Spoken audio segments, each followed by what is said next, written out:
No Azir, no Jarvan, no Bard, no Yunara, no Kai'Sa. Kai'Sa is Gala specific, Yunara is strong on the patch, Jarvan is strong on the patch, Azir is strong on the patch, and Bard is Keria specific. Orianna nerfed, but I guess still strong. So what is open? Is Wukong still a pick? Ryze. So here is the situation I talked about. Do teams now do Cassio or not? Because I think it's a mistake to play Cassio into Ryze. I think there are better options, for sure. But it is a very common situation to happen in this tournament, probably. Azir banned. I'm not sure about Orianna Prio. Ryze picked, and what do you play? Is there a Neeko pick here for Keria? Bard is out anyway. You start the series with that. I kind of like Neeko here for Keria, just to secure that first 3. And they play Talia, not Cassio. I think that's the better choice. I don't like Cassio into Ryze, but I think a few teams will do it. Not sure about Orianna ban though, because I'm not... Like, Orianna got nerfed this patch. I don't think it's 1v9 anymore. Might be better to trade, you know? Give them Orianna, you play Ryze, or they take Ryze anyway, and then the Orianna ban is wasted. I'm not sure about that ban. Trundle blind, I don't like. I'd rather see Wukong here, but he goes for the Trundle. So then they must think the Wukong is just weak on this patch. Wukong got nerfed, Orianna got nerfed on this patch. They still ban Orianna, but they don't pick the Wukong or ban it, so I guess they just think it's weak then. What about the Pantheon though? Pantheon got buffed again. Corki, no Kai'Sa, no Yunara. That's fine, I guess, if you just want to pick a blind pick. I don't think it's particularly strong. It's not like... It's not an OP pick to get Corki here, but it's a decent blind, I guess. Most likely just pick jungle alongside this, I would say. Neeko, so they actually steal the Neeko away. So Karma on 3 here, most likely, I would say. Counter the Neeko. It's the best matchup you can get, Karma into Neeko. So I will go Karma here, just secure that. And then last pick top lane. That makes sense, I think. AD carry on 4. They just secure Ambessa, so they must think Ambessa is really strong, because now they don't use their last pick at all. Normally you do counter pick top here on 5, right? Since they already showed AD carry and support, there's no reason to last pick AD carry or support. So they must think Ambessa is super OP, because otherwise you just last pick 100% top lane here. I'd imagine IG is gonna ban Karma, and T1 is gonna ban for Ambessa, right? And then they're just gonna pick whatever is open for Keria and Guma. It could be like Jhin, Karma. Karma is number 1, but that should be banned. What do you play after that? Caitlyn ban. Yeah, to slam down an Ambessa. And on red side, when you're third picking Ambessa, Karma has to be the following ban, I think.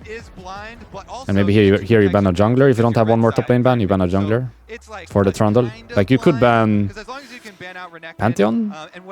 I guess Trundle is decent in the Pantheon. Sin, decent into Sin. Vi, alright. Also decent in the Vi, but maybe that's the best champion for Vay. Sorry. I'm not sure exactly what he plays, but maybe that's his best bruiser, so to speak, out of Pantheon, Sin, Vi. Maybe that's the best one he plays. I would ban Karma here. I don't think I would give Karma here. Because they just play Karma Jhin, you know, and they'd be fine in this lane. Six ban. Wow. Karma Jhin, no? Chilling. Karma Sivir? Yeah, really chilling with Karma Sivir, by the way. Super chilling. I like their draft. But I'm curious to see what they punish this Trundle with, because Trundle blind normally not the best. But they just fucking sent it. They didn't even ban a jungler. They just sent it. I mean, they banned 4-5 Vi, but no first 3 ban. So this Trundle is just blind into the wind. See nothing. Ban nothing. So what is the punish? Qiyana is the punish. Qiyana is really strong, by the way. Really strong. Qiyana combinations with Neeko engages. That it can be explosive. You can also Ryze Realm Warp, and I would favor Qiyana on this side of the matchup. Like, Trundle is not a weak champ, but I think Qiyana is a really strong champ. Better champ than Trundle, I think. Like, what is Trundle's job this game anyway? He has no one, you know? No target. Pillar the Ryze, I guess, that's it. Offer nothing more. And a strong early game, I guess. Rek'Sai blind. No, actually, it's not blind, I'm trolling. There's Ambessa, yeah. Wait, he insta-locked Alistar? He didn't go Karma? Wow. He counterpicked himself, by the way. That's surprising. right back together. Nico is good into Alistar. On the early Trundle pick, as you know, feel a little I was sure he was gonna go Karma. Sivir Karma here, I think you can actually contest this lane. Sivir Alistar, it's a tough lane, by the way. You scale decently into the game anyway, but this is a tough lane. He counterpicked himself here. I think if this was Karma instead of Alistar, it would be way better. And I'm a bit hesitant about Trundle into Qiyana. I feel like the Qiyana is just a better champion on this patch. Very similar. This is what they played the last time. But the Ambessa must be an OP champion if they pick it like that and they don't actually counterpick top lane. That's a normal draft. And we'll see about the mid lane matchup. I have a feeling Ryze is really OP on this patch, so I wonder if IG just won this draft, by the way. They have a winning bot lane. Maybe the strongest mid on the patch after a Seer. Qiyana into Trundle. I guess the Rek'Sai into Ambessa is the one that feels a little bit off, right? Maybe Ambessa is really OP, but I kind of favor IG draft here. Winning the coin toss, they got side selection. They've chosen blue side. I feel like if they had Karma 5, at least they'd have a winning lane bot, you know? But now, losing bot lane, potentially losing mid. They got counterpick top. I'm not sure about Rek'Sai and Ambessa matchup, but in theory, they got counterpick top, and they got counterpick jungle. I kind of like IG draft more here. I feel like the Karma would have gone a long way, or last picking top would have gone a long way, but now in theory you have two losing side. Unless Ambessa is just turbo OP, we'll see, but... Okay, for the game, I'm thinking this. Let's see. Okay, that doesn't really fit.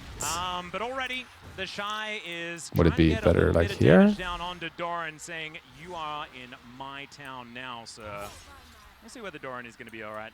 What will they show on the left side here? Where should I be? Where should I be? Hey, yo. Wards coming in a little bit early as well, so I don't know where to be. Slight combat Here? does have a tiny effect. Am I good here? I'm good here, no? Of course, you do get those little mini games. You know, we often talk about it with like champions. But like there should be stuff shown on the left and right, but I don't think I can be in any other place. This is it. Similar where you need to move less. You don't want her to Give see off you. the radar ping. Yeah. Maybe I do So this. We'll see whether Doran is going to be holding position. I hope that's more often fine. than not, I can't really see the as pixels, wait. Rookie and Faker will meet in the mid lane. All right, I'm going to leave myself here. Let me know if it's wrong or right after the game. We just focus on the game for now. Definitely. W start on Alistar is very common. Spellbook on Alistar as well. All you're really doing here as Alistar is getting passive proc by Wing enemy or Qing enemy, but you're not actually playing to win the lane. You're just playing to... Like, you W the guy, you get a 1 passive proc and your heal pops earlier. And then you just heal for trade. Not bad, I think. He's smurfing, by the way. He's completely smurfing with Alistar here. They shouldn't be winning this, but they're winning. Crazy to have push in this lane, by the way. What? I mean, he W'd the Nico twice to take the brush control, but then he got like the auto trade from the brush a few times as well. So he just out-traded the Nico and got Nico's potions. Wow.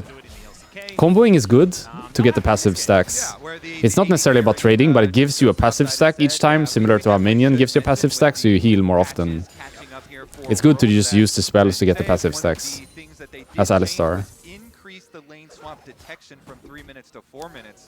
Oh, they're owning them, by the way. They have no potions on Corki Nico's side.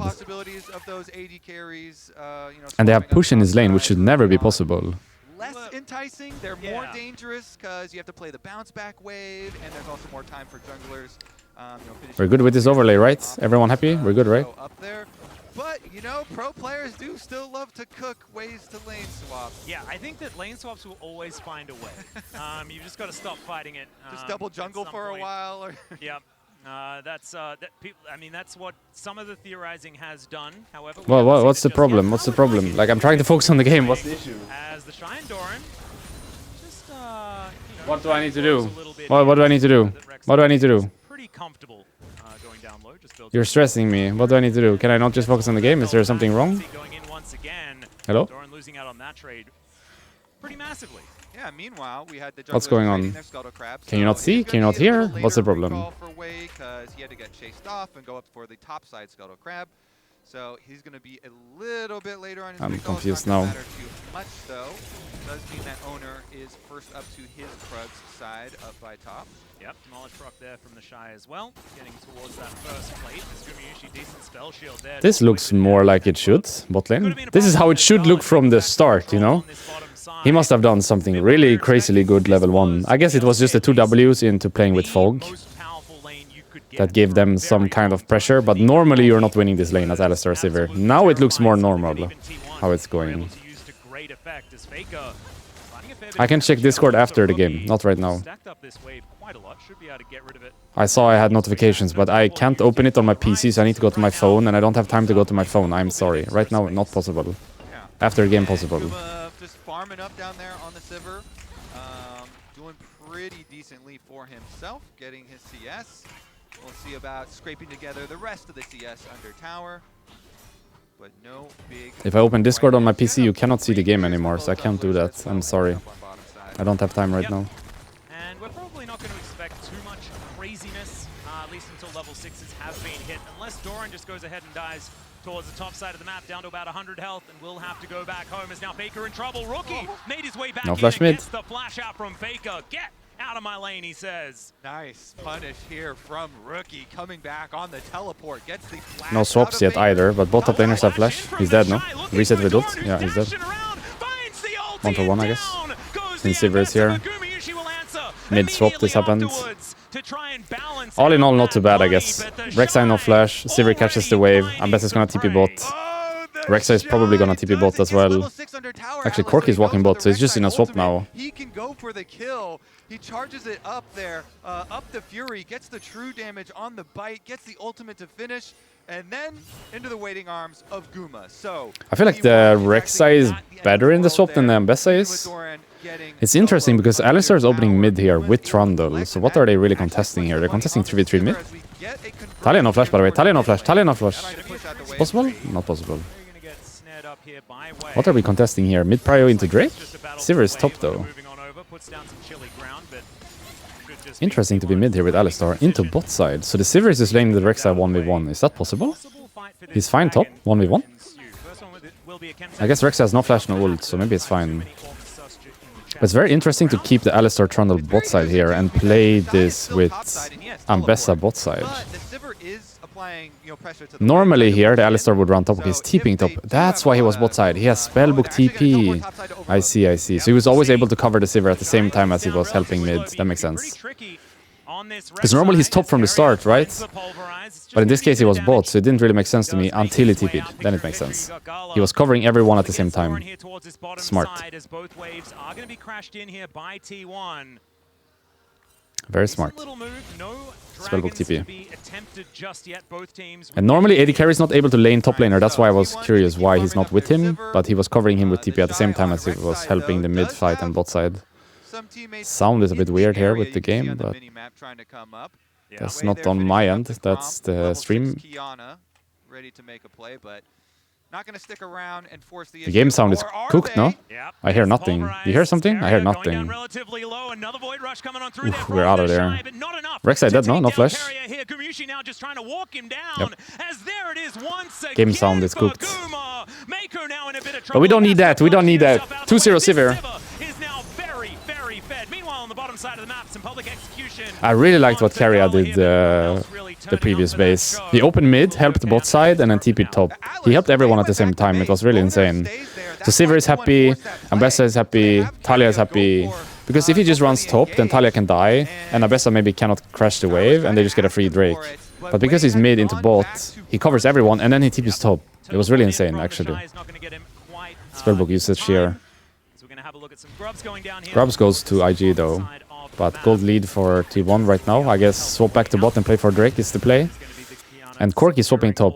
So this works for IG because they have 3 grubs. The next sequence is really important.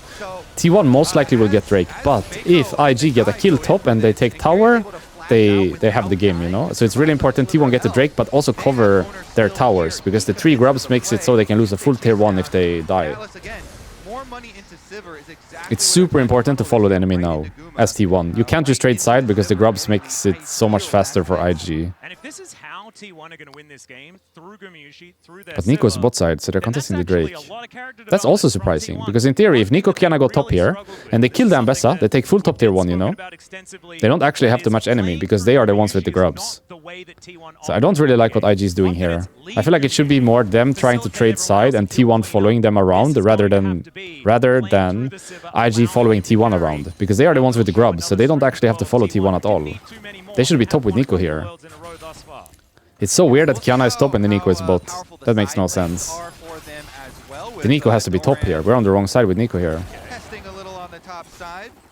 in his ground, but If Nico was here, they just dive this guy, by the way, and take top tier 1. not going to be too much more as Doran does have to flash. But Nico is on the wrong side. She's trying to cross now, but it's so late. Ambessa's gonna be able to catch this wave. We also haven't seen The Nico big fucked up moves here. from the Ryze or the Taliyah quite yet. Had to be top side As here far as from the round start. and Taliyah ultimate Now we're gonna maybe lose Drake and get nothing, but it could have been Ambessa dying. Draw them over. Actually, they're fighting and dropping the Drake.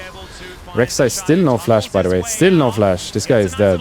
He's dead. Just trying to avoid death, but the trample immediately catches him, and down Uh-oh. will go the Rek'Sai. Faker taking the long way around. They really fucked up here, IG. Really fucked up. They just had to give this Drake and go top. That's all they had to do. Give the Drake and go top. But they didn't do that. They tried to contest instead. This was a huge mistake. And T1 punish. While Ambessa's getting played, by the way. Oh my god. And he doesn't have TP on Rek'Sai. Wait, Ambessa's gonna get double played 2 waves for free. They're so fucked now. I mean, they get the Drake, but this sequence was really bad. So IG will pick up the objective. I guess it's just a matter of like, is the Drake and the 3 grubs worth it? Because you had 2 bad plays in a row now. Ambessa's in a really good spot. Sivir's in a really good spot. I think they should have just went top. They should have just went top. They shouldn't have contested the Drake. They just had to dive the Ambessa top and take that top tier 1 with grubs. So there's the control ward I was talking This about. was a Keria mistake. Sitting on it and standing still. So the Shy goes in. Owner's able to pillar him. They trap him on this outside. And they are able to chase him down for the kill. Yep, it's going to be Feats of Warfare there as well. So we're looking at first. Now we're back to normal lane. Actually, AD carries laning mid and mid laner's laning side. Already at 11 minutes. Wow, that's interesting. I guess it's easier to follow enemy like this. Like from T1's perspective, this makes sense. Because T1 wants to follow enemy. They have grubs, IG, so they can easily break a tier 1. Therefore, T1 put their duo mid, and then they can easily follow. If they go bot, you go bot. If they go top, you go top. Easy to follow. If you have your bot lane on a side lane, it's much harder to answer the other side lane. Let's say Sivir and Alistar is bot. How do you answer top tier 1? Impossible. But if Sivir and Alistar are mid, you can easily run top or bot at the same time. So it's good this setup for T1, because they can follow everywhere. But it's bad this setup for IG, because they can't break any tier 1s like this. Not sure what we're doing here. I guess Taliyah is here, that's why. They were trying to force with Taliyah move. I don't really like it though, because now we're gonna lose plate bot, even 2 plate bot maybe from grubs. I don't really like this so much. Not that big a deal, but the ultimate decent cooldown early on. So we'll see. I don't like this play so much. I think they should just cover their lanes, make sure the enemy doesn't get plates before 14. Usually when enemy get grubs, it's really important to not lose a tower or plates before 14, because it's so easy for enemy to take a full tower and get plates on waves. So forcing a play here with Taliyah and giving Ryze plate is not the best, I think. I feel like this was a mistake to move with Taliyah here. Like, I get that you hover, but you should never full move, I think. You just hover, see if there's a free play. If there's no free play, you go back and defend your tower. But this setup is good for T1, because IG cannot break tower like this. If IG put their duo on side, it would be easier. But if they have duo mid, they can't break anything. So now the game will just stall out, and it's going to be about Drakes. Drakes and Herald, I guess. So tempo vibes are not anything to do 1k up on Sivir here. Okay, you need to take the game state out of there. While playing Sivir Alistar into Corki Nico, they should be behind, not ahead. Yeah, who you vibing with? And right now, I feel like T1 has the That's fair. I will also say, IG have not been a great early game team. They have averaged, deficit at 15. That might mean that I may have misread the vibes. So you might be right. So they're definitely used to having goal deficits early on, in early games, and that's why I'm very curious to see how this Redemption rush on Alistar. especially here for a rookie on the rise. because he does have like a little gold lead for himself over Faker individually. Is it just me, or does it feel like the quality of the cameras and like the overlay down here is quite low? I have maxed out quality on the stream, but it feels like the quality is quite low, no? Is it just me? I can see the pixels. Nico is actually getting chased off here. Yeah. He is going to convince Owner to leave him alone. And that is You see what I mean? Like everything down here, I can see the pixels. Doesn't feel HD, very much HD. Feels like 720p. Solo bolo? Gabi. But Rookie is able to walk his way out with that phase rush, but man, Faker is putting down the hurt. They've been teasing us, Atlas. You know, Rookie was able to blow Faker's flash early on. I swear the stream is HD, but it feels like 720. With the pressure, and neither of them fall. Okay, now I'm in the way for the coin-based gold board, but we don't care about that. I will stay here. I just stay here, I think. This is the best place I can be. I will stay here. TP behind is Trundle that is hitting the tower solo. We might just have to flash out here or die. We are dead. Don't flash. That was a mistake. We should never hit this alone with Trundle. Was he looking for feats or what? First tower? I don't think this was good. Who's the Herald now? They should be able to get this Herald then with no owner around. Which will break a tier 1, which will be first tower. I guess he was going for feats, right? He wanted to get first tower. We'll see about the first tower. But it's weird to hit tower there with jungler while your mid laner is base and your support is not near. It's just a full-on solo play. The fact that this Qiyana also gets the kill is such a big deal, right? You need to have money on this champion. And so far, here we go. Has flash, but he's dead anyway. How OP is this, by the way? Ryze Qiyana. How OP is this? Does it not feel like Ryze Qiyana is miles ahead of Trundle Talia on this patch?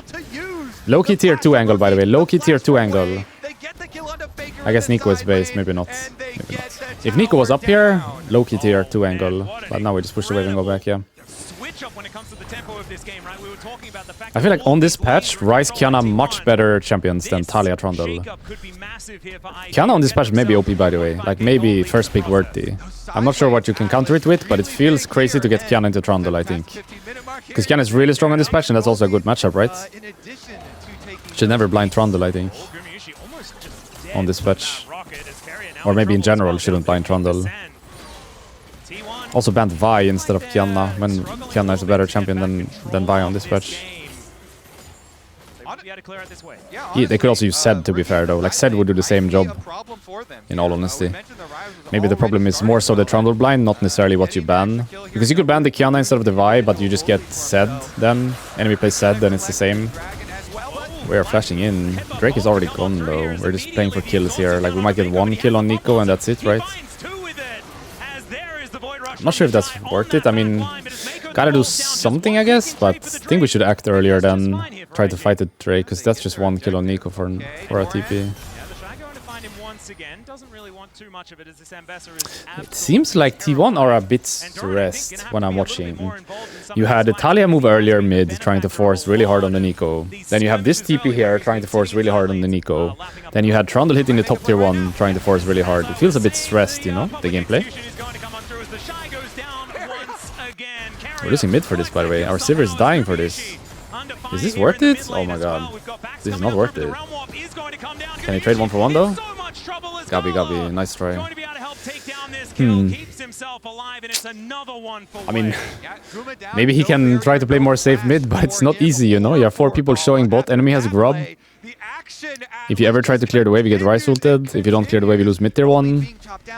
It's not an easy solution for the Sivir. You can't really fault the Sivir there for dying.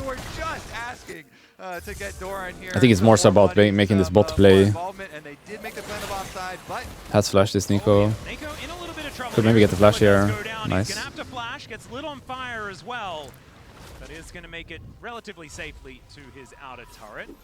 Alright, we are 2 Drakes down, we are Herald down, we are Grubs down on T1, and a little bit behind.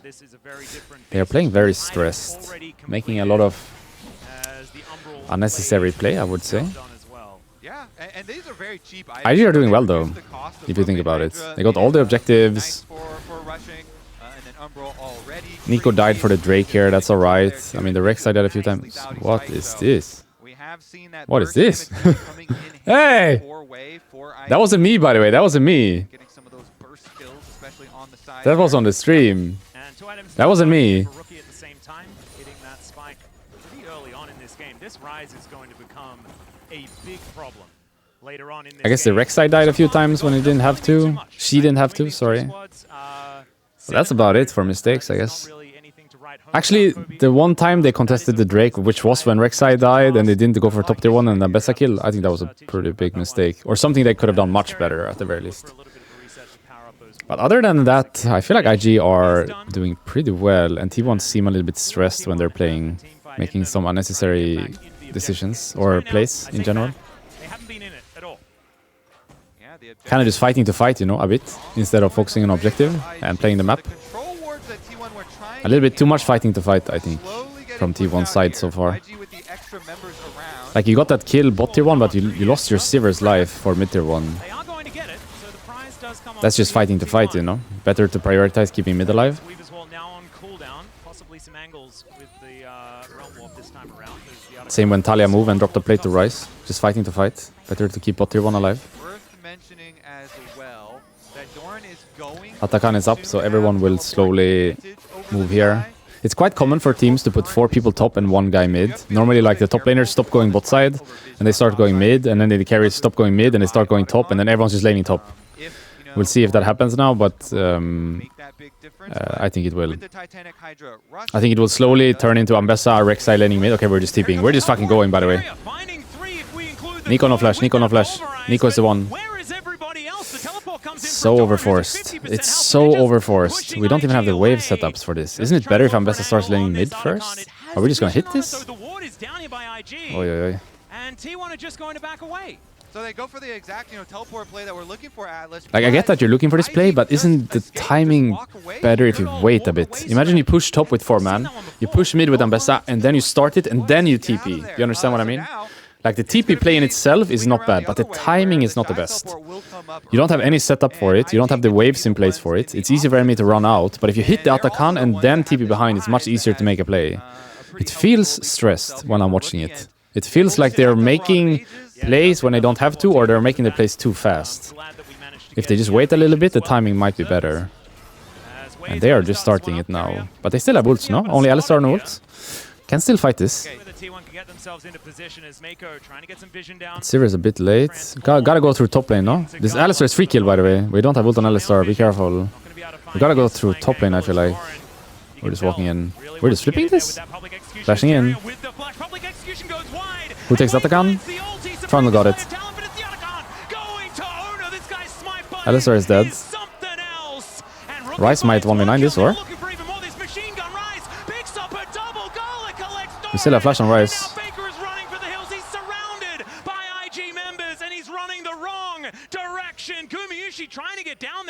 At least they got the Atakan, I guess. I don't think it's going to work as he's being hunted as well. Blast Cone and Faker might be able to make it out. The teleport going to come on Clean. forward, and he will be Drake able goes to though, by the way. escape. So IG Faker's gets great Drake escape 3 here. comes on in, and They have soul steal the points. Atakan, but ultimately lose out on the fight. Ooh, okay, so the objective. I understand they lose that fight. Alistar had no ult. They don't really have the positioning or wards for it. I understand they lose that. This is live, by the way. This is not a replay. This is live. This is live, everybody! It's live! It's not a replay! It's live! Yeah, that was a replay. We checked something else, and now we're back to live. What are we looking at? Is this a test? Is this a test, Atlas? I think we failed the test. I think we failed. I think we 100% failed. Yeah, good steal though. I think that was the best you could get. You couldn't win that fight, I think. Alistar had no ult, you didn't have the positioning for it. And Rise is really OP at this point, by the way. Really cool. I like the extra zoom out that we had as well. And now we're checking out this Rise is really OP at this point. Soul point here for IG. Uncontested from T1 as well as Gumayusi looking to try and trade it for this outer turret, but he's not even going to be able to collect that one. Alright, the Rise is just ulting in. Has Sonya's though, and Flash. Rookie goes gold and a bit of a messiah there. You love to see it as he's flung back on the rocks. Ult Sonya for Sivir ult. Able to I quite guess. find their prey, but still, I mean, They just get the Drake for free to defend Baron their is next, turret 130. and put So the we're pressure probably on just T1. farming until Yeah, that. this does put a lot of early pressure here with Dragon Soul very early on in this Low key game. feel like Up. Sivir has to 1v9 this to win this. I mean, Ambessa, As you said, maybe you know, Ambessa will they get strong did at a some good job point, here but to right now get for sure not. the She has actual only one Omicron at item, the beginning building a of lot. that What fight is where they Ambessa focused building? away. Phage, pickaxe, You know you cannot Grievous smite Wounds, really and Kindle effectively Gem. versus Kiana. That's a Kiana's Black Cleaver? buffs, Black Cleaver buy with monster Grievous Wounds, damage, right? and the rock cues, that thing is Phage, insanely pickaxe, hard Kindle to Gem. That's Black outplay. Cleaver, I So think, they yeah. opt. They're like, you know what? We are not We gonna gotta go try for to something here, outside right? But this Kiana. fight is never winning, so I wonder if the correct call is just flash in with Alistar on the Kiana, steal the Atakan, and then run. Is that the correct call? You can't win this fight, or? Like, once you get this, you just gotta back or click backwards. Because Ambessa's flashing in instead of peeling the Rek'Sai. So sure, you kill the Nico, but maybe you should just peel the Rek'Sai and try to run after? Because I don't think you're winning this fight ever. So the call probably just has to be play for steal and run. Most likely you can't win that. Happy with that, because now with 3 Drakes setting themselves up for a possible Dragon Soul. I feel like the Ambessa should peel there, and they should just click backwards after the steal. Flashing in is correct by Alistar, but after that they should probably play it more defensive. He is a monster. He did have to break his arm guard with that So they have round Soul where he Point did now, earlier. which is a huge deal, of course, because they can always now go to Baron. An enemy has to think about Drake and cover the Drake. Meanwhile, T1 can never make that trade, you know? T1 can never go to Baron and give Drake, but IG can always go to Baron and give Drake at this point. So it's gonna be very tricky to play out the late game here for T1 if they don't wanna give Soul. Rockets are tearing through T1. They're going to think twice before doing that one again. As Mako's going to transform, Doran looking for an angle. Public Execution's going to have to land this time around, as the last one was so close. Man, that could have actually... If Sivir gets 3 items, I can see her carrying this, but at this point only 2, so not possible, I think. The Ryze is just 1v9 right now. And Kiana is really strong, Corki is really strong, they have all this setup, they have Soul Point. It looks pretty dire right now, actually, the game for T1, I would say. It's kind of reliant on the Sivir getting item now. Of the tempo vibes, and that has certainly swung in favor of IG in And holding this mid tier 1, I guess, forever. That's one of Sivir's specialties, so no problem. Nicely for the moment, but it's that looming dragon. 2 minutes and 20 seconds until that next Infernal comes on up, and Infernal Soul is a big deal. Certainly is. Huge burst damage possibilities on the side of this IG team. And here we go is the all-time head-to-head record here for Rookie and Faker that we alluded to at the beginning of the show, Atlas. You know, being there and casting some of these matches, but this is a whole different beast. It certainly is. Here at World's Best of The Drake Baron situation will be very tricky for T1 here. How do you do this? Because you can't give the Drake, but enemy can give the Drake, you know? So enemy can always fake contest Drake and just take Baron with Ryze ult. Like, you might have to give them Baron here, you know, low-key. If IG played this well, I think you give Baron here. Because Soul... Can you win against this Soul? Infernal Soul, it feels hard, no? You can, but it feels hard. So you probably think more about Drake than Baron as T1. But for IG, they can just not care about the Drake. So this situation will be very tricky in 1 minute here when it's spawning. How do you do this? Rookie just seems to figure it out. Right now, he's doing the same thing as a clone. Like, low-key need to get a play here, by the way. Because once the Drake spawns, it's so tricky. So low-key just needs to get a... We just need to get a play here and get the Baron and then get the Drake and then we can play the game. Like, we just gotta fucking fight here, I guess. Make a fight somehow. We don't have that much engaged, though. Like, we have Flash Combo on Alistar. And that's it, yeah. That's literally all we got. And we can't go for Ryze. Yeah, Sonya is too tanky and too high level. Corki will not die and it can also just Valkyrie out. Nico is not a good target. Kiana has Edge of Night, but that's probably our best target. Rek'Sai obviously tanky, so... I guess if you're T1, you're just trying to one-shot Kiana here and get Baron Drake. And if you're IG, you're just waiting for Drake and you're gonna make some kind of trade here. Fake contest Drake into Ryze ult Baron, or get the Soul if enemy's not in positioning. Like, this is a very, very tricky situation for T1. I'm not sure how you do this, but you gotta do something, because you can't give the Soul here. What do you do? You just flash in with Alistar right on Kiana and that's it? Go for a play? Best play you can get, no? Can't kill anyone other than Kiana. Okay, we're just dead. Oh, it's fucked. It's so fucked. We give Drake here? How do we do this? Redemption and play? We still have ult. TP? Did he take TP on Spellbook? They have to open the UI. I can't see if he has Spellbook TP. He doesn't have Spellbook TP. Yeah, it's just free. They can't do anything. priceless moment right there. They can't do anything. The Infernal Soul is going to go down. They couldn't do anything here. Once the Alistar gets chunked and he can't take Spellbook TP, that was it. Couldn't do anything. This burst damage is going to be insane. Ryze ulting top. Talia dead. TP out. Ult out. Oh, he ulted out in time. That's going to be enough to get him Close. out of there. Scuttler does go on down here as Gala once again. It's hard to win against Soul. Hard to win against Soul for sure. Kinda need to get a miracle play going. We need to just flash combo this Qiyana and one-shot her, by the way. With Talia combo. Alistar flash combo into Talia combo. It's the only way. Could work on Corki as well, maybe. But we gotta get a miracle play here, otherwise we lose. Yeah, with so much armor. Gotta do something. Slowly losing, by the way. They're slowly gonna poke us out with Infernal Soul. We need to just fucking flash on someone with Alistar. And one-shot him. Qiyana, I would say, is best target. Edge of Night only blocks W, right? If Alistar flash combo, Qiyana, the Q will go, right? The Edge of Night will block the W, but the Q of Alistar will go, right? I'm not crazy. So, flash combo Qiyana, Talia spells follow, hopefully one-shot, play the game. Slowly gonna be losing here. We need to do something eventually. And we have no other engage, no other play, I think. We cannot go bot on Rek'Sai. We can't go top on Ryze. Hard to go on the Corki. Nico no point. It's literally flash combo Qiyana or lose the game, I think. Not the easiest win condition, but that's the only one they got, I think. Or Sivir scaling, I guess. Sivir does in fact have 3 items now. It's their only hope, I guess. Sivir scaling, other than flash combo Qiyana and get Baron. Hit Baron, not an option. It's flash combo Qiyana or scale with Sivir. That's all they can do. And I guess for IG, just slowly winning. Need to not get caught. Or TPing behind the Sivir. They see it or no? They know. Oh, this is deep, no? This is deep. So deep. Does he die? Doesn't die. Why would you force that so hard? That was crazy. No flash Ryze, no flash Qiyana, no flash Rek'Sai now. Is this our chance? Sivir is low though. Good combo by Talia. Nico didn't flash in. Ryze is dead. Qiyana no flash, no ult. Qiyana is dead. We just threw the game. That's Baron. What did we just do? What did we just do? What did we just do?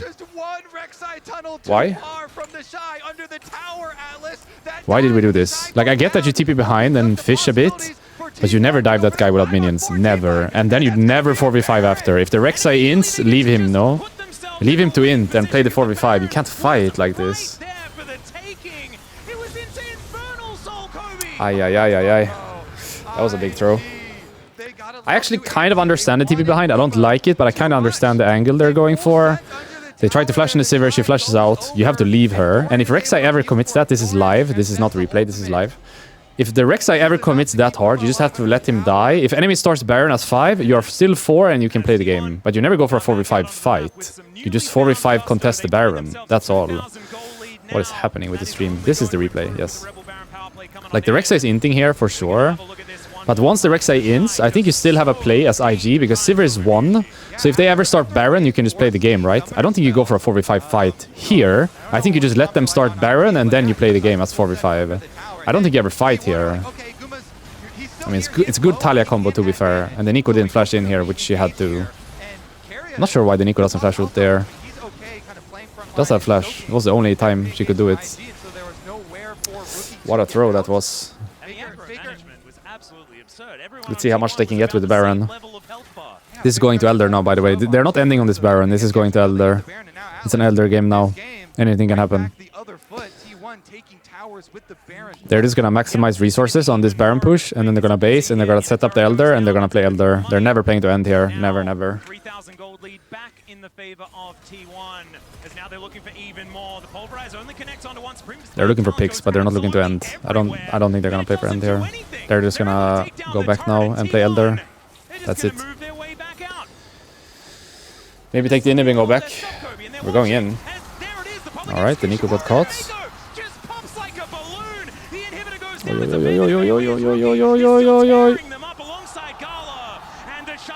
Rek'Sai dies for that, I guess. decent knockup comes through as Faker's trying to And hold Elder them at goes. bay to give enough time Right. to Guma to take down the Shy. Playing to end? And We can't IG end, no? back Hey! walking back on Nice. the Faker flashes forward, finds Gala, blows him up, 2v4. and it should be It's the possible? end of the game. T1, after losing for the They don't have weight for this, by the way. They can't do this. They're trolling. They're trolling. They can't do this. They can't do this. Back, back, back. We can't do this. We can't do. Go back. in this best of five. We can. Unless Rookie can do something We can. underneath this turret, but he's not gonna be able to. We don't have wave yet. Can we? All too set up We here can. for We Faker to can. take it Nice down. catch by the Alistar, no? How did the Alistar catch the Rise there? 2025 Atlas T1 here looking to finish the job in game 1. Well, Mako looking We can. We can. We to can. We can. We can. give it We can. We can. once again. What? They won this game. That's crazy. Faker as Way not going to get thrown back this time, but the rocks will be enough. A double kill for Faker. The goats GG's. 4-1 and 5. That's the T1 magic right there, no? They should never win this game. How did they win this? I mean, it's Giga Throw by IG. It's a Giga Throw by IG, for sure. It's a Giga Throw by IG, for sure. But here at the Baron push, I feel like they just gotta do better, no? IG. They're never ending on this push if you play it better. Never ending. And then the Shy did the most the Shy thing ever, but everything was going so... I think I just mute this and I look at the Baron push because we already saw the IG throw. That's fine. But in theory on this push, if IG just defend us 5, it's going to Elder, right? But what they're doing is they're Rise ulting top to take the tier 2 and then they get caught on bot at the same time. I think if you're doing this play with Rise, you're just giving this. You're giving bot, which is fine. Wait, let me go back to this, yeah. Which is fine. It's completely fine to trade top tier 2 for bot inhib. That's completely fine. But if you're here with Rise, you can never push... you can never get caught bot. This is not allowed, you know? If you're pushing here with Rise, you just gotta give this. But we get caught here and we die. Like, what are we dying over? We're dying over nothing. This inhib doesn't matter.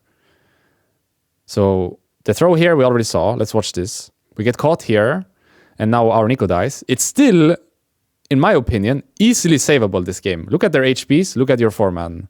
If you just stop the fight here, you're not losing the game. But we go for the fight, so then the Rek'Sai dies. And now the Corki has no flash, so Talia is gonna make a sick pick on the Corki. First a combo here on Corki, and now she's gonna flash combo the Corki to seal the deal. Look at Faker, look at Faker, look at Faker.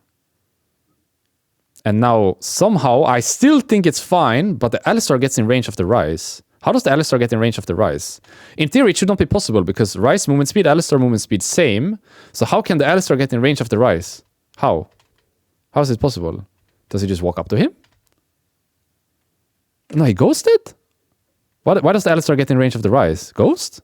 Spellbook Ghost? Wow. That's why. Normally, this is not possible, you know? I know the Alistar has no flash. How can he get in range of the Rise? But he has Spellbook Ghost, so he gets in range. And Rise no flash from this fight before. But in theory, they don't have to lose the game here. I think they're making many mistakes, right? It's Rise pushing top and not giving bot inhib. That's the first one. Then when Nico gets caught and they're fine as 4, they go for the fight anyway. And after Corki dies, they can still kind of save it. Like, they clear the wave, but then they chase? Question mark? Like, what are we doing here? Why are we not clicking up here? There's no wave. Enemy is not ending. It was just mistake after mistake, no? Bot inhib for top tier 2, completely fine trade. Nico gets caught, we still go for the fight. Another mistake. Then Corki gets caught, we clear the wave, we still go for the fight. Another mistake. And then they end off of that. Yeah, here it's not savable. Nico Kiana cannot save it. Not possible. Harder for them in game 2 and 3. We are blue side once again for IG. Bard Azir banned once again. Yunara Kai'Sa ban most likely again as well. I would be surprised otherwise. Yep, same again. Last time they banned Jarvan here. I don't see why they wouldn't first pick it. I would just leave that open and first pick it. Yeah, they banned the Galio instead now. So now Jarvan is the big one. I think you ban Jarvan here. And you play into Orianna worst case. I wouldn't ban Orianna here. I would ban Jarvan here. Because Jarvan B1 is just really strong. It's best jungle on the patch. You're giving it away for free. So you just ban Jarvan here, I think. And Jarvan was the ban instead of the Galio last time for IG. They banned the Poppy, so they're just giving the Jarvan over. Why did they ban the Poppy then? That doesn't make any sense. If you're playing against Jarvan anyway, why would you ban the Poppy? It's not like enemy would play it. Oh, they pick Orianna. Wow, they think Orianna is better than Jarvan? So Orianna is still good on this patch, by the way. They banned it last game and they first pick it this game. Orianna is still good on this patch then. Rumble and Jarvan together. I thought Orianna was nerfed to the ground, but I guess she's not. Still good. Should be Jarvan 1-2 here. That's why they banned the Poppy, because they thought they were not gonna get the Orianna, but they were gonna get the Jarvan. So they banned the Poppy for the Jarvan. And I thought the enemy would pick the Jarvan, that's why the Poppy ban didn't make sense for me. Here comes the Jarvan, yeah. So it's Jarvan and whatever mid you want to play, I think. Unless there's Prio elsewhere. Most likely just a mid laner here. Rakan 1-2, I like. We do this as well, I like this one. Pentakill, maybe? No Poppy, no Nico. Pentakill on the table. Yeah, I like this one. Rakan 1-2, not bad. Yeah, Goes really well with a lot of junglers. Goes well with Wukong, Jarvan, Pantheon, Vi, Xin. Rakan just... You go like this with your jungler and you say, we are bros now. That's his power. He makes the jungle champion so OP, Rakan. It's not necessarily for your lane or anything bot lane, it's just together with jungle, this champion OP. Goes so well with every jungler. Like imagine they had Rakan Wukong here, it would be same feeling, you know? Wukong Rakan so strong, Jarvan Rakan so strong. Sion blind, Sion is pretty good. I don't mind this. Ambessa is out, which is the usual counter. What about Red Kayn? Thoughts? Any Red Kayn enjoyers top lane? It's mid or top, I think, in your last pick carry here, right? Unless there's Prio, I don't think so. Mid or top here, the other one on 4, and then last pick carry on 5. Any Red Kayn enjoyers? Oh, K'Sante enjoyers. Yeah, you can ult it there. But he can get back up as a zombie. True. He can still be useful. What do I ban here if I'm the Rakan? I ban Lulu, maybe? I like Lulu ban, yeah, ban Lulu. And if I'm IG, I probably ban mid laners. Like, what's the mid laner into Orianna? Wei ban? Wei or Ahri? Ahri maybe? Ahri or Wei? Aurora mid? Does Faker play Aurora? He's not really Aurora person, no? Doesn't really play Aurora that much, Faker. He plays it, but it's not like a go-to, no? Aurora ban anyway, okay. So he does play it enough, I guess, for them to be scared about it. So what would I ban more now? I would ban Rel... Nautilus? Nautilus ban. Or Nautilus or Rel? Rel or Nautilus, I think.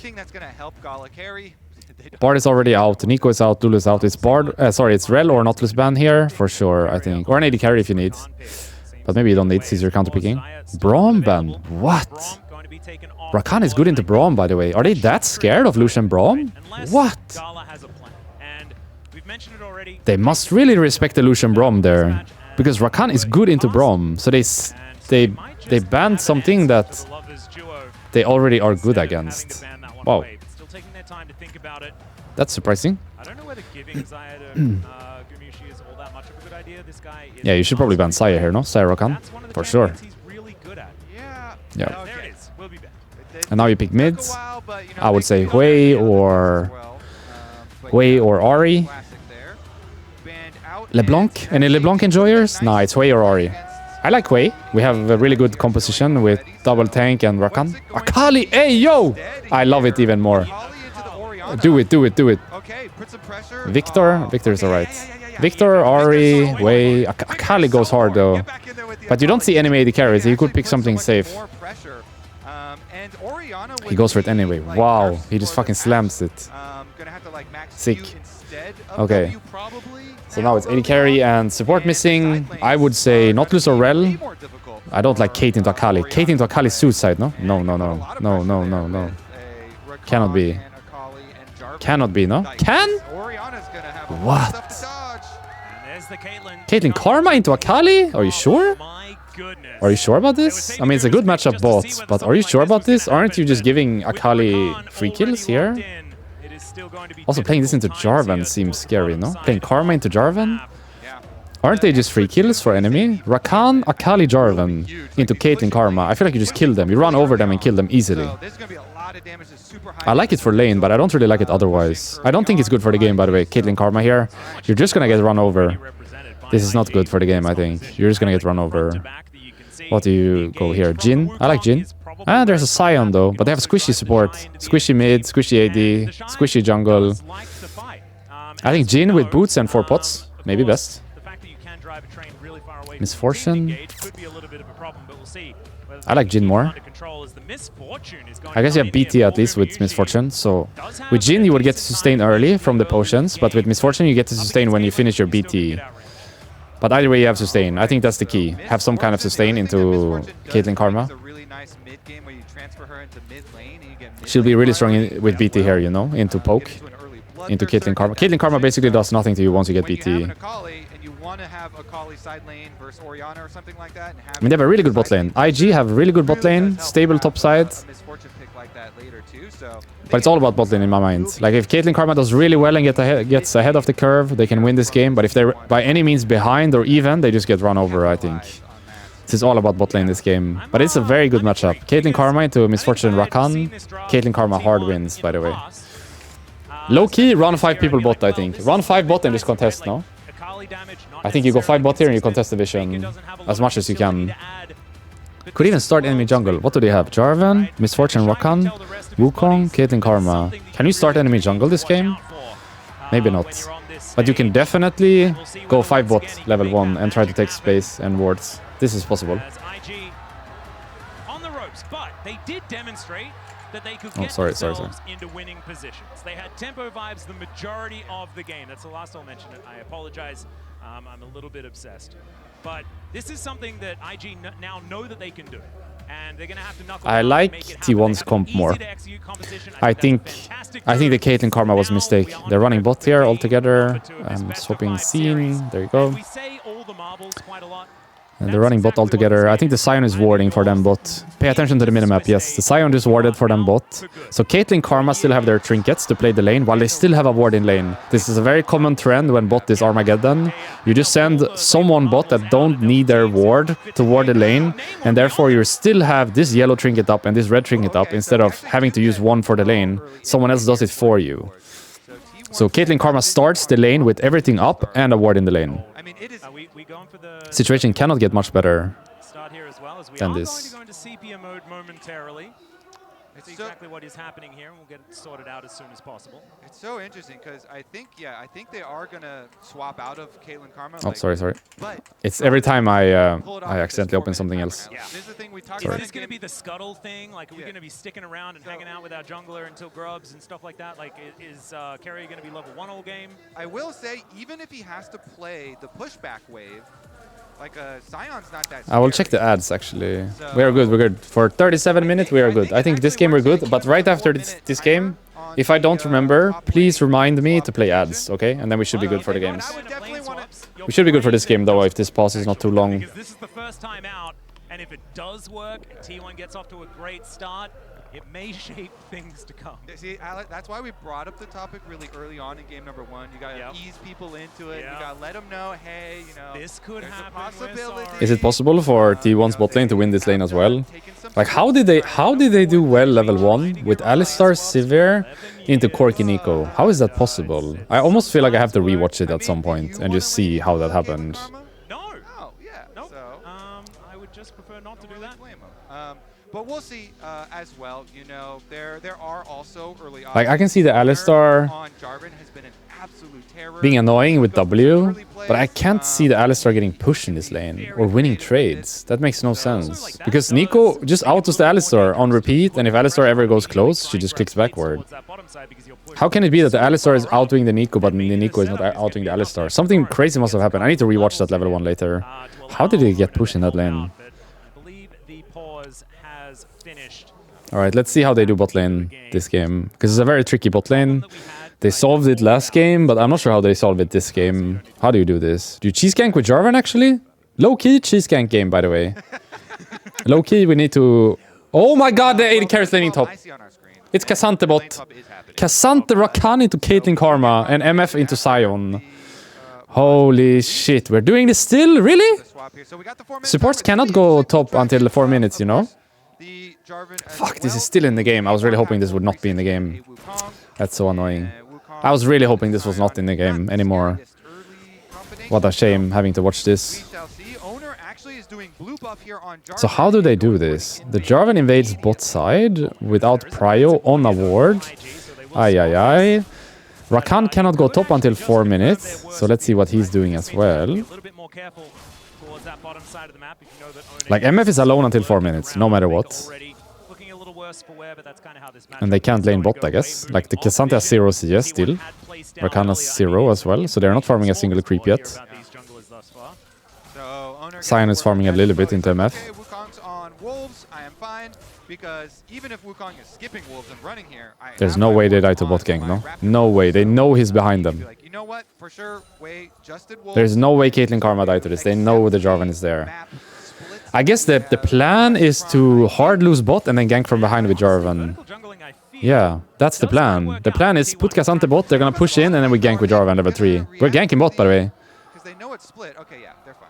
Yeah, Owner is just going to walk over a ward. Does mean that IG do have to back away. This allows K'Sante to farm a bit, though. Like, this is not bad. This is a pretty good solution, you know? We have a impossible bot lane to play, so MF goes top to farm. K'Sante cannot farm either, but Jarvan does some kind of cheese to relieve pressure. And MF covers top jungle with a ward and doesn't die. And Rakan goes top at 4 minutes, I guess. He's mid right now, but he cannot go top yet. Like, if you think about it, it's a pretty good solution to the issue. Jarvan cheeses bot side, they have to play safe, and the K'Sante can farm a little bit. MF gets out of the lane, that would be otherwise unplayable. And now she just needs to survive until 4 minutes, which looks possible. Rakan cannot be here, by the way. Rakan cannot be here. You cannot be here. We cannot be here with Rakan. He cannot enter the lane. He has to just press S. Look at the Rakan on minimap. He can't go. We cannot enter. We're mid again. No TP this Ori, by the way. No flash, no TP Ori. This is so awkward for Rakan, though. He couldn't enter top there. The 4 minute thing. So awkward for the Rakan this game. He's level 2, running around doing nothing. But now we can finally go top lane, I guess. I wonder what the timing is. Because before I knew you just base at 230 and you run top. But I guess now it should be based at 330 and run top. But he went mid. And then he tried to cross, but it was too early. I'm not really sure how to do it. Need to try myself in a custom game. What time I can like move around and do what. Because here it felt like the Rakan went mid too early and therefore ended up top too early. You understand what I mean? It felt like he roamed to mid too early and therefore just had to press S somewhere. If he went mid later, it might have felt more natural, or if he just recalled and went top at 330, also might have felt more natural. It felt like he was too early topside. Now it's fine, but he had like 30 seconds early timing top this game. 30 seconds too early timing top this game, yes. We are half a tower down bot lane for this. Half a tower already. Low key top bot tower is falling, by the way. And we're not diving the Sion, are we? Nope. We have to swap bot, no? You have to base and go bot with MF here, otherwise we're losing bot tier 1. We have no choice. We have to go into the lane now. This is the worst news for T1 because if the have to go into bot. To knock down these structures over and over again, the snowball can really become problematic. But as you can see, the lane swaps worked, right? The it's just one way. I'm trying to get the mouse to disappear. Thank you. We're just going back top, huh? Aren't we losing our bot tower here? Am I crazy? If MF goes top here, we lose bot tower, no? Am I crazy?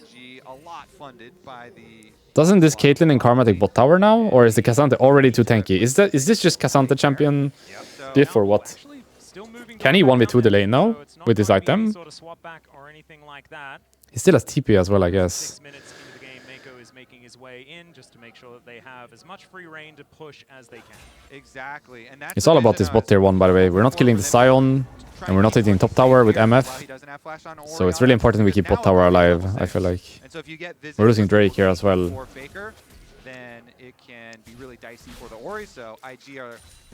I don't think they can dive the K'Sante, but they can hit the tower, right? I would love to see the camera bot. I just want to see how it looks when he's laning. Is he getting perma hit? I would love to see it. We're contesting this Drake, actually. knows that he needs to come down here to stop this. No flash worry, or he's dead. Knockup comes on through the grand entrance. The wombo combo here between Owner and Carrier is fantastic. Or? But that's Nope, gonna be they don't a have the two-man damage. shockwave out of Rookie Rakan is playing dead. great defense as Faker finds himself isolated off to the Yeah, this side. wasn't possible. K'Sante couldn't move. Caitlyn has prio. And MF is dying to Sion. Hey! I feel like MF had to go base on... Sorry, MF had to go bot on the previous base. Going top again was a mistake. Because not only is bot in danger, bot tower, but also Drake, right? And they tried to cross and fight it anyway, but it's not possible. With K'Sante bot into Caitlyn. I feel like they had to swap MF bot on the previous base. Like, I get that she's laning top level 1, but when she bases for BF sword, I think she can go bot easily. No problem at all, I think. Going back top the second time was the issue, no? Because imagine this is MF into Caitlyn bot. You could definitely fight on this side. But because it's K'Sante into Caitlyn, I'm not sure if it's possible. Caitlyn just has prio, no? Yeah, Mako's got heal. You know, the Karma's right next to Rookie, so they've got Orianna. I feel like the issue was from the base before. That's where it all stems from. On the way out as well. Really nicely played here. Like, the whole level 1 sequence was pretty nice, and the following levels after that. I mean, the Rakan timing wasn't the best to going top. Maybe I need to check that in a custom game, how you're supposed to do it, but... All in all, it wasn't too bad, right? The level 1 swap. I think the issue was, after the first base, they didn't go bot with MF. That was the issue. Therefore, they lose the Drake and bot tower is in danger. Now it's a grub fight, I guess. Can fight here, I think. Both teams can fight. For themselves. Dragon, 1,000 gold leads. Okay. We're gonna get chunked here though, we don't have TP, so maybe get one and get out. I think it's get one, get out, by the way, at best. We're just fighting top. Get one, get out, or just get out. Out, out, out, out, out. Run, run, run, run, run. Gotta run, gotta run, gotta run. Uh-oh. I think they should have tried to get one grub, no? They could do the grub with Jarvan in the pit and then just EQ out. I feel like they should have tried to take one here. The vision's still here around the grubs though, and Owner Normally it's fine to get one or two, you know? You don't have to get all three. So as Jarvan here, when your Akali gets chunked, I think you try to sneak one and then you leave. But we're just fighting this. We're low on Akali and we're just fighting this. Why? We win this? We're TPing, that's why. Everyone's TPing, it's 5v5. Jarvan is dead though. Down goes Owner, and that is going to be the Warrior Trickster, but now Doran has found his mark. Down goes Wei, his junglers will be traded. The Shy gets into the backline though, as Gumayusi is his target, and down. Ooh, the Akali hit. Faker still trying to find it though, as Rookie wow. taken out. Faker gets into the Caitlyn no flash. Holy shit, Faker Akali, what the fuck? How did he hit that E on Orianna? That went through everyone. What, that was crazy. How did they win that? Jarvan gets one shot and they win this? How did that work? What? How? We gotta see that again. But that Akali E was crazy, by the way. How did he hit that on Orianna? Threw everyone in the fight. From this Sion as Doran picked up turret aggro, so he is going to have to get himself out of there. Stands beside Faker. And now Owner. Yeah, Jarvan got one and get out. You see, this is fine. Jarvan gets one and he leaves and it's fine. 1 for 2 is always fine. Or 2 for 1. 0 for 3 is the bad one. This is what I think they should have done before. They should have just taken one and gotten out. But he got that now, so it's fine anyway. We are dead? We're dead.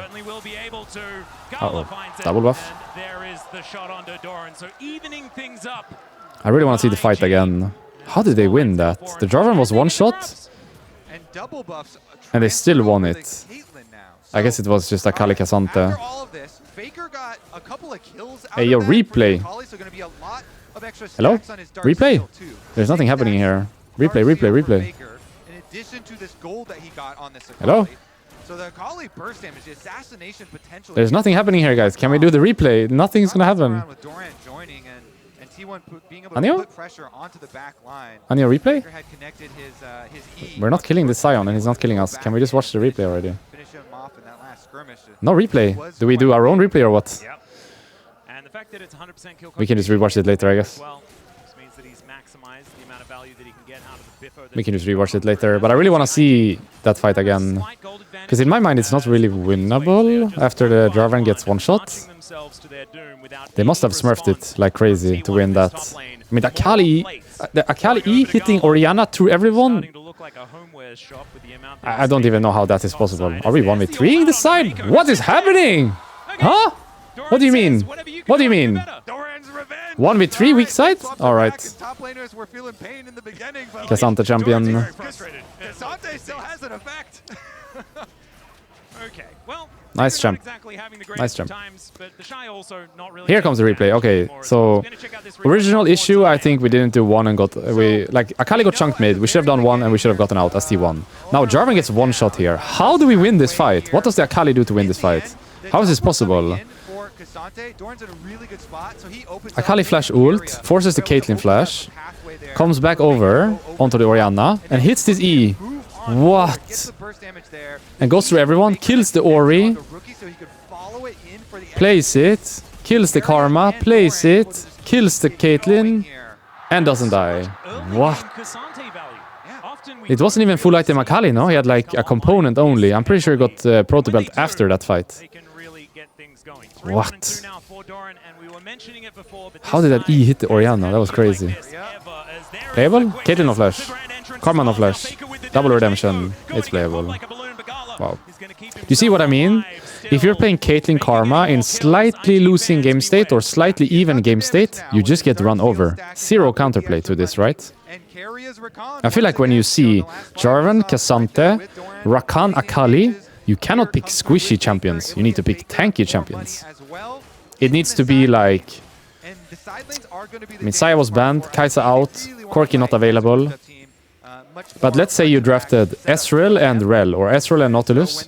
It's hard for Akali and Rakan to find someone to go on, right? But now you give them two targets to go on easily. I think Caitlyn Karma has so much risk in this draft. Because if you're slightly behind or slightly even, you just get run over and there's zero counterplay. It's just free meals for Akali. Akali has free meals this game. She gets like guaranteed 1 or 2 kill every fight at this point. Needed to pick stronger tanky champions, I think. Not so much like lane winning squishy champions, if you understand what I mean. We're caught there. Oh, yo, yo, yo, yo. Is the Sion trolling or is the Sion 1v5ing? I have no idea. Is he trolling or 1v5ing this? He's 1v5ing this. That's a scary Sion. What would I have picked? I think they should have gone like... Also Smolder, no? Smolder Nautilus or Smolder Rell would be insane. I'm not even sure what we're fighting over here anymore. We're just fighting over space at this point. Like the previous fight was at least grubs, but here I actually don't know what we're fighting over anymore. I think they should have went Smolder and Rell or Smolder and Nautilus 4-5. The Caitlyn Karma is too squishy, too much risk to play into Akali, Rakan, Jarvan, K'Sante. TP out is possible. Just run out, I guess, possible. You've got the Shy being very aggressive on this Sion. That is on brand, but this champion will certainly take a whole lot more to kill than the Rek'Sai of game 1. Yeah, and that whole big last Smolder would be good, no? K'Sante, Jarvan, Rakan, Akali. Isn't Smolder Giga pick? You have good lane guaranteed because enemies playing Rakan, so it's always free lane. So you could get like Smolder Nautilus or Smolder Rell, no problem, I think. And everyone is tanky, you know? Smolder also can build HP item. Shojin give HP, no? They should be able to get this one. Yeah.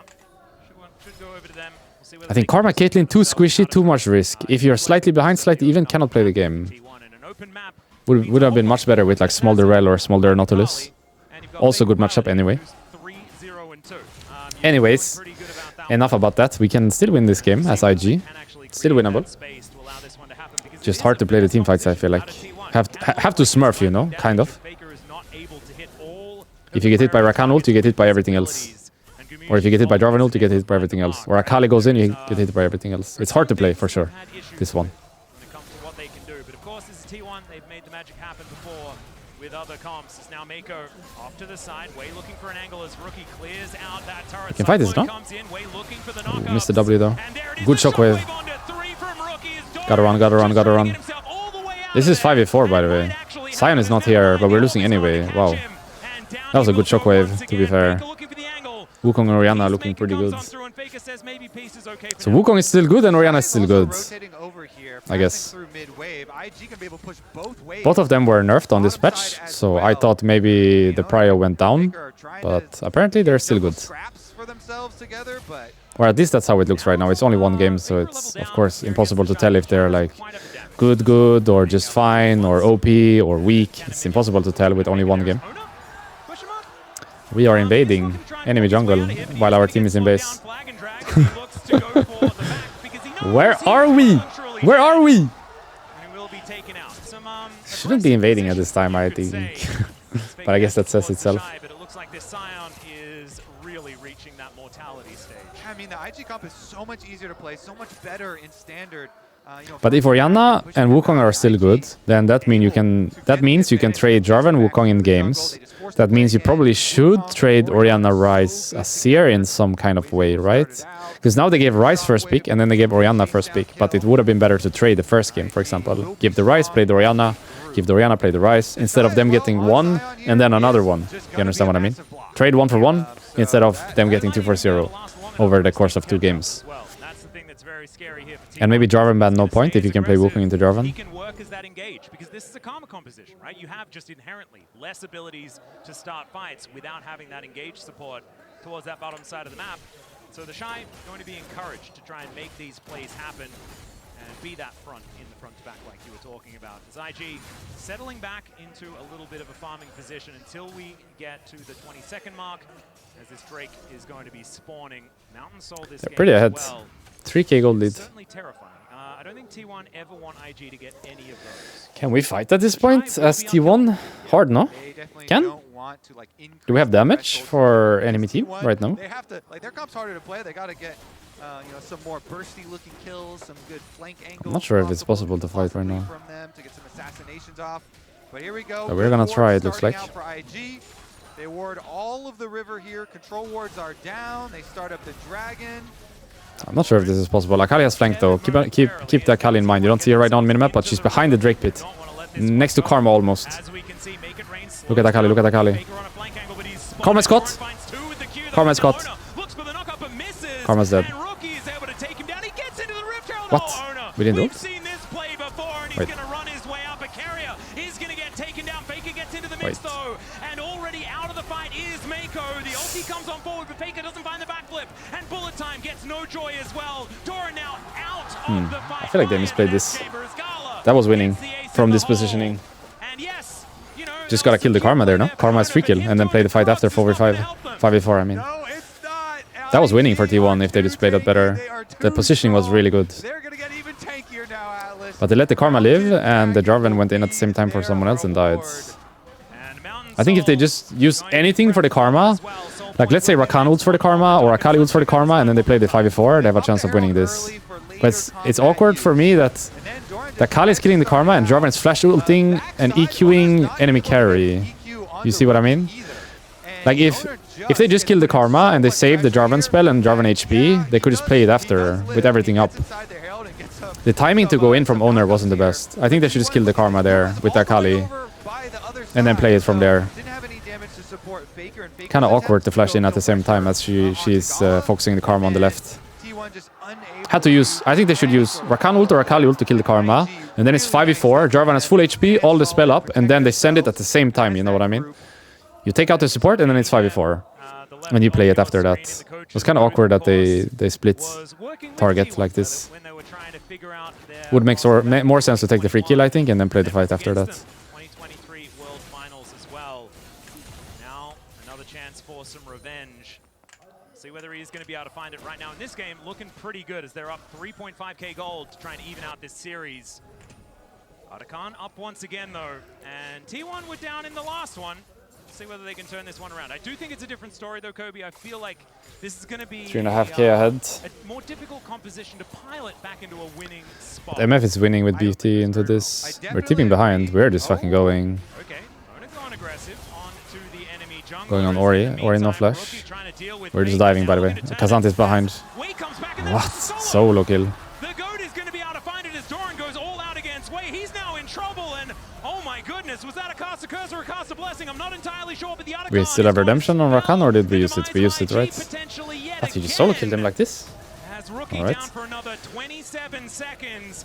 They're not out of it yet. Gala is still Wow. terrifying. You just based like that, or tried to base like that? Hey! Hey! Nice catch by Rakan. Can they do this? They can do this, no? Easily. Yeah. That's it, that's it. Some really clutch plays here. What? How? He just solo kill him, and then the Rakan hiding as well was really clutch. This is free, this is free. Akali can even go mid wave here. She doesn't have to move. She should just go mid wave right now. Are they killing the Sion actually? It's a free Atakan. They don't need 5 people here, but I guess if they're here, they might as well kill the Sion, no? The Sion is just dying, if they want. At least they get this flash. Some really clutch plays right there. What? 3k down, looking unplayable, into solo kill and good Rakan engage. Getting Atakan, just like that. The game is 2k only. Plus Atakan buff, so it's like even or even ahead for T1. The Atakan buff is really valuable. Look at all the flowers. 33 to 9. You get the Atakan thing on the team fight. When enemy die, you get like the explosion thing. So OP, I think. This is just a solo kill like this? I guess he hits the E. I mean, he plays it perfectly. But I don't... I need to play Akali at some point in my life. Because I don't see the solo kill, you know, until he just kills her. I don't have the vision for the play. I don't understand that he can solo kill from that positioning. That's crazy. And then Rakan hides in the brush here really well. Look at how he plays with the fog. Perfect fog of war by Rakan. Wow. Couldn't have played any better with Rakan actually than that. He was so perfect on the vision there. It looked like they had vision as well, you know. They had like that fake vision, which you think is vision, but is actually not vision. For example, if you see this ward, this looks like it's vision, right? You see down here, like this end of the light before the darkness, like this, but it's fake, you know? It's like more so closer. So it looks like they could see the Rakan if he were to enter, but they actually couldn't. So now I'll just slip around here, and Keria is able to find the angle. Is that going to be enough though, Atlas? You know, the IG comp is still really good if they can play like a safe, more standard, like regular team fight on their terms. But T1, like, it's hard to team fight as Caitlyn Karma into this. You just die. The Akali getting this side lane tower. Need some good shockwave, I think. The only way to win this for IG is some good shockwave. Almost like first engage, you know what I mean? I think if enemy goes on you, if the Rakan, Jarvan, Akali sense it and you don't do anything before that, you probably lose. But if you can somehow start the fight with an with a shockwave Wukong ult combo and make Akali low or whatever, maybe it's playable, you know? Maybe I have to engage first, yeah. Maybe first engage important here. I think if you get engaged on, it's harder. Like, this is good, you know? Like, looking for first engage. Maybe better, yeah. Just try to go before enemy. TP behind. They don't know this, by the way. They don't know this TP. They don't know the TP. A bit early on the Jarvan, maybe. Kind of whiffed engage.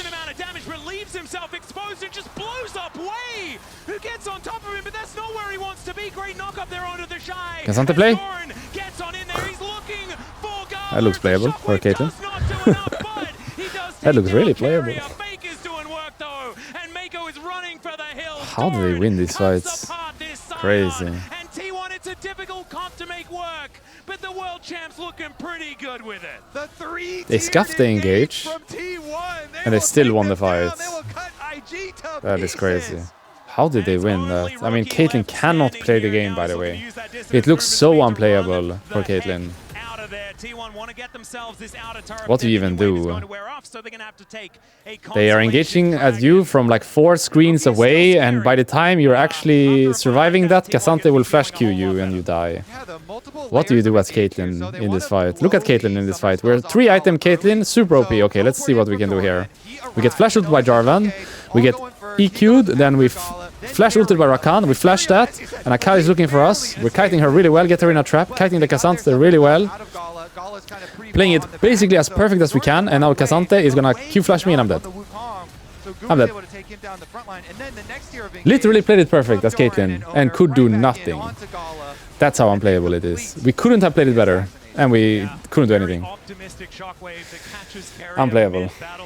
Caitlyn into this, completely unplayable. He had done his contribution, and so the fact that that one comes in doesn't really mean too much for how this one goes. And yes, nothing you can do. Literally played it perfect, by the way. Dodged the Jarvan flash engage, dodged the Rakan flash engage, dodged the Akali flash engage, died to the K'Sante flash engage. The 4th flash killed me. That sucks. Cannot do more than this. Survived 3 flash engage, but die on the 4th one. Unlucky. It's 3 items now on Gala. You know, that trough is not quite there anymore, and feeling a little bit better. But T1 certainly did capitalize on that time where he wasn't necessarily as strong. Yeah. Orianna caught? Question mark? Has flash though. But this tower is 1. This tower doesn't exist, by the way. This tower doesn't exist. Take the tower, take the tower, take the tower, take the tower. Oh, yeah. Guma positioning is really bad here. We're dead. We're losing the fight, by the way. This is Baron for IG. What did we just do here? Or do they 5v3 this? No. Nope. We get ace there. Ay, ay, ay, ay, ay. End? Question mark? No, it's Baron. It's Baron. It's Baron. What did we just do here, by the way? What is this positioning? What are we trying to accomplish? We're setting up Baron, I guess, and then we randomly think it's good to go top with MF like this, and then we get caught. Kind of random, no? We have Baron set up and we're just sprinting top for Orianna, I guess. Our positioning is so rough here. Look at MF positioning. Cannot play here. Rakan also missed the engage. This wasn't playable. This wasn't playable. The positioning was too bad. But I'm not even sure what we're looking for there. I mean, we're looking for Ori, but then what? Then what? We had the setup for the Baron. We never had to go this like this. Like entering enemy jungle makes sense. Hovering top makes sense, but full moving like this maybe no sense, you know? Because you're playing for Baron, you're not playing for top tier 1. So you're just mainly looking at like getting this part. Not necessarily this part, but more this part. So it's push, move, hover this area, go back mid wave. Never full move like this, I think. And it's Caitlyn. Sieging is what she loves. That's what she wants to do all game. Oh, yes, I don't think they can brute force the base though. This is gonna go to later. This game is gonna go to later. They can't just end, you know. They're gonna take an inhib at most, maybe 2. The game will go on. We're definitely playing next Drake, but that's probably gonna go to IG because they'll have a lot of control of the map from... We're tipping, we're just fighting. We're just fighting, okay. Here we go. They don't know, by the way. They don't know, they don't know, they don't know. They don't know.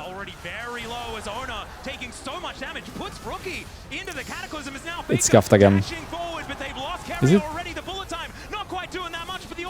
Oh! Oh! Oh! He almost hit E as well. Imagine he hit that E on Ori, by the way. Playable, no? These TP plays are insane, by the way. It's TP play after TP play. These TP plays are so good. Every time they engage is scuffed and they still kind of make it happen. Ooh, didn't cancel. MF is dead here though, but we get the wave. It's okay, I guess. Bye bye. Or? Wait, do you know how to click? Do you know how to click? And click W now. He's fine, by the way. He's fine. Sion ult in 2. Sion ult in 1. Sion ult! Ah! Everybody run!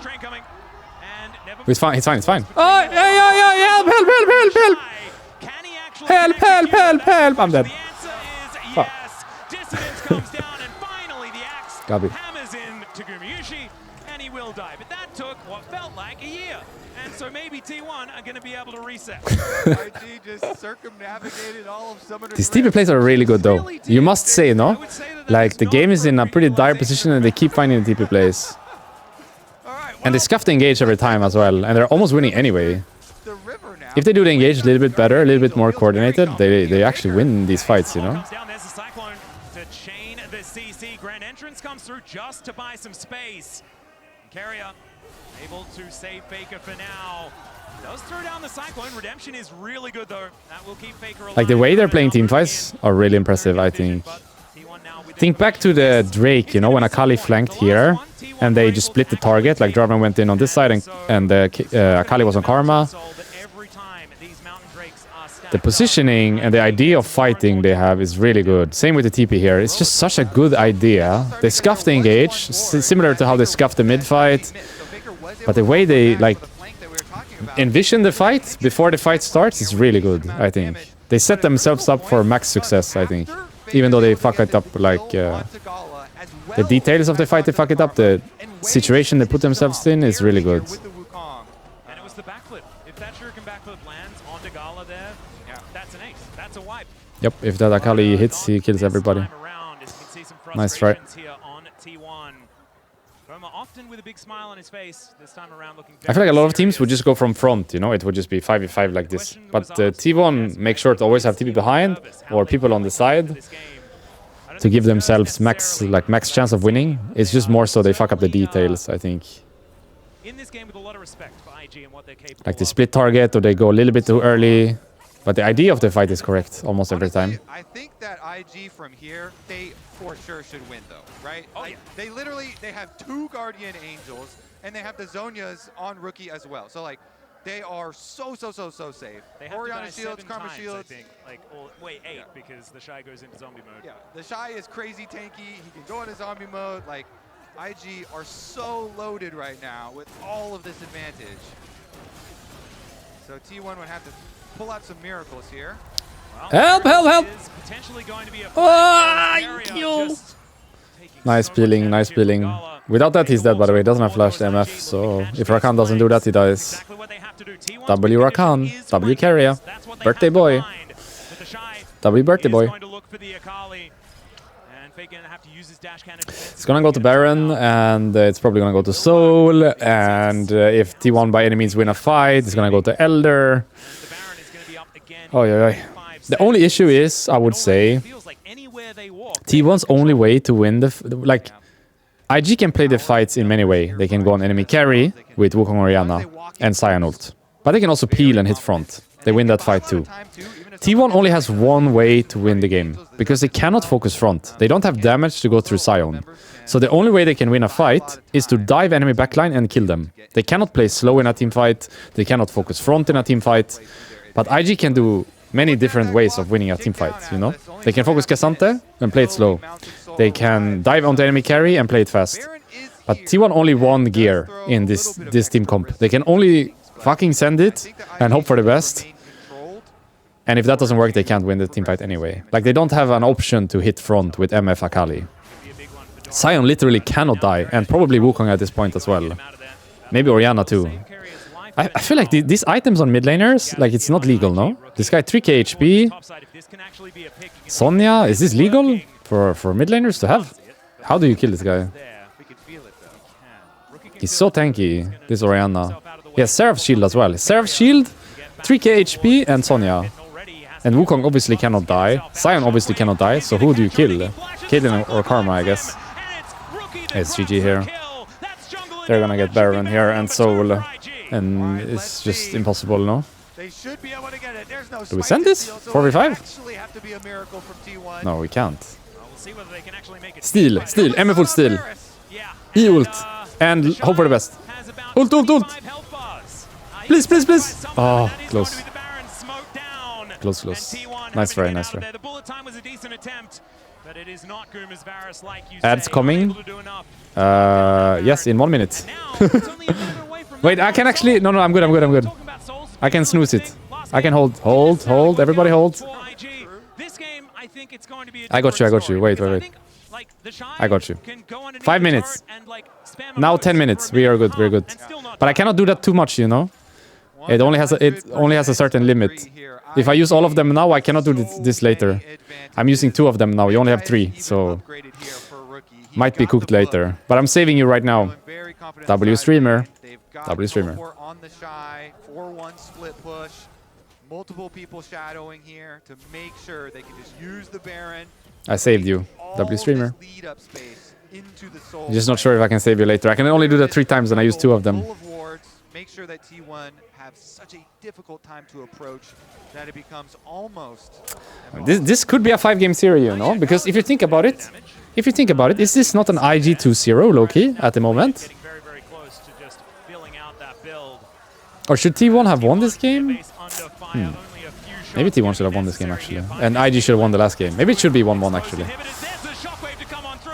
It's a decent It's answer GG here, I we think. can see, as down will go into It's that GG here, I GA. think. They can't. Trying to answer this one, but you can see Gala is distracted They by just the can't, you know? Just destruction. look at this Caitlyn. Has GA, and Karma Shield. He's They gonna can't. lock the door The Kali can't do and anything. dives away. Just getting marked by Sion. Yeah, Sion is just holding ult for her. Looks for the flag, Can't do but the anything. Shy is there and says, nope, you are not coming in. And IG this time ain't throwing it away. They are going to even out the series in this best of 5 with a triple GG. kill Maybe it should be from 1-1. Maybe T1 should have won this game and IG should have won the last game.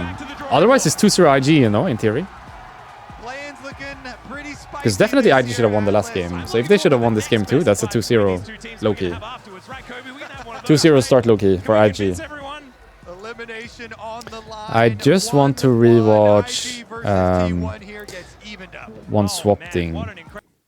Basically, my feeling was, when they do this level 1, right? They do this level 1, they put MF top. We don't have to figure out the Rakan timer now, because it was a bit awkward that the Rakan was like pressing S here. He can't enter top lane until 4 minutes. But what I thought was weird was, they do this swap level 1, they put MF top to get her out of the bot lane. But when she based the first time, she's gonna base right now, she doesn't go bot. To me, this is weird, because I think at this point they could easily fight bot side. And it makes it even worse then that they go and fight the Drake without her, you know? Imagine MF went bot on this base, K'Sante went top. MF is bot, and K'Sante is top. Now they can fight the Drake all of a sudden. But if MF is top like this and they fight the Drake anyway, they lose on this side, and they lose on this side. Now everyone's getting fucked. So I wonder if they should just swap on this base here. Right? They do the level 1 shenanigans, MF is laning top, it's much easier, blah blah blah. And then she goes bot at this timing with BF sword. I feel like they're chilling, no? Can play the game now, no problem. I think going back top again was a mistake, because now, if you go top again, you have to give this Drake, which they didn't. And if you fight on this side, you don't have your strong AD carry. So now we're just losing this side, and she's getting solo killed by Sion. So now everyone's losing. Now the game is just rough. But if MF went bot, if MF went bot from the start, she could be in this fight, you know? And all of a sudden, it's maybe possible. I kind of like the level 1 swap though, but I think maybe should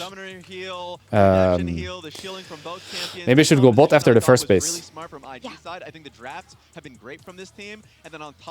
I will go get a little bit food, okay? 1 sec. T1 blue side. Kai'Sa banned again, so as you can clearly tell at this point, that is a Gala ban, and Bard as here ban on red as well, which then also you can clearly tell is a Faker carry ban. Pantheon banned as the next strongest jungler, I guess. No Draven, no Wukong, no Qiyana, no Trundle. Pantheon strongest. Braum ban screams what? Braum ban means you want Rel, Nautilus, Leona. First 3. You're looking for Rel, Nautilus, Leona, first 3 with this Braum ban. What is the next strongest mid now? No Orianna, no Azir, no Ryze, no Talia. What is the next mid laner? Poppy ban again. Poppy for Sin, I guess. Maybe Sin first pick? Not bad, no? No Trundle, no Qiyana, no Wukong, no Draven. Yunara open! Oh my god. Yunara is open. Is what was left up, and Gumi Yushi's going to play it. This is a champion he hasn't necessarily found a whole lot of success on. And we'll see whether he is going to be able to take it to Gala and IG in this game. But the Braum ban doesn't make sense unless you're going Rel or Nautilus 2-3. I would say. are kind of short range and they group up a lot, so you can get a lot of splash damage benefits. It's a champion that does not benefit Vi- when enemies have point and click CC Vi that next can strongest lock you jungler, I down. guess. So, No Pantheon, no Jarvan, no Wukong, Lucian, and Trundle. Vi the strongest, no Poppy as well. I guess the Poppy ban was pretty nice for this. Point and click, that is the solution. So see if that works on Yunara as well. The guaranteed engage, and Vi has been a good champion, a lot played for Wei, so see what they want to pair it with here. I will say, Rumble. the equalizer we were talking about. Okay. All right, so that's going to be locked in. The Shine Rumble. Has Rumble been banned before this? No, right? He's just been open the entire time. It's pretty hard. So you answer this with Ornn and Sin, right? Ornn, Sin. It should be Ornn, Sin here. Galio. Galio flex, I guess. Not bad. I like it. Can be played into Rumble too. But the Braum ban doesn't make sense to me. Still. Still to this point, it doesn't make sense to me. Maybe it depended on Yunara being open or banned. Maybe they thought Yunara banned and they play like Rel, whatever, 2-3. But because Yunara open, Okay, we get the stacker. Smolder is really good here, by the way. It's a good matchup into Yunara, and it's good against Galio and Sin. And most likely another melee support coming, and maybe even another melee top laner coming. Actually, probably should be Galio top and ranged mid. But still, Smolder really good here, I think. We also played a decent amount on Similar the to back how side. Smolder would have been really good last. We actually didn't get last as game, right? much Yunara Yeah. to start out those trades. There's But the Ornn ban. are gonna get it. So then they think this Galio is mid no matter what. But the Galio could be top, by the way. They might be throwing away bans here. I also don't know why you would ban Ornn if you have Smolder on your team. Because in theory, Smolder good against Ornn, no? Should be happy to play against tank champs or like melee champions instead of ranged champions. You know what? We're not guaranteed that it's going to be like a Galio counter. But I think this is just Galio top, no? Yeah, I saw the Especially with the Smolder, you want a ranged mid here for T1. It is a very popular Rel ban makes sense. You ban the Braum, which would be the normal counter. But what is your blind? Because they're gonna pick... Are they gonna pick support on 4?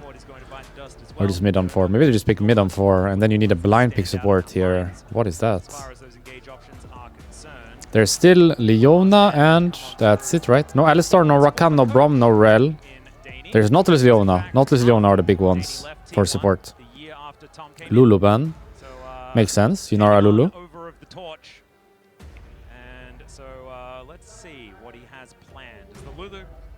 Aurora ban. So there's Nautilus and Leona open. I guess you're playing Nautilus or Leona here for Keria, and maybe same for Mako.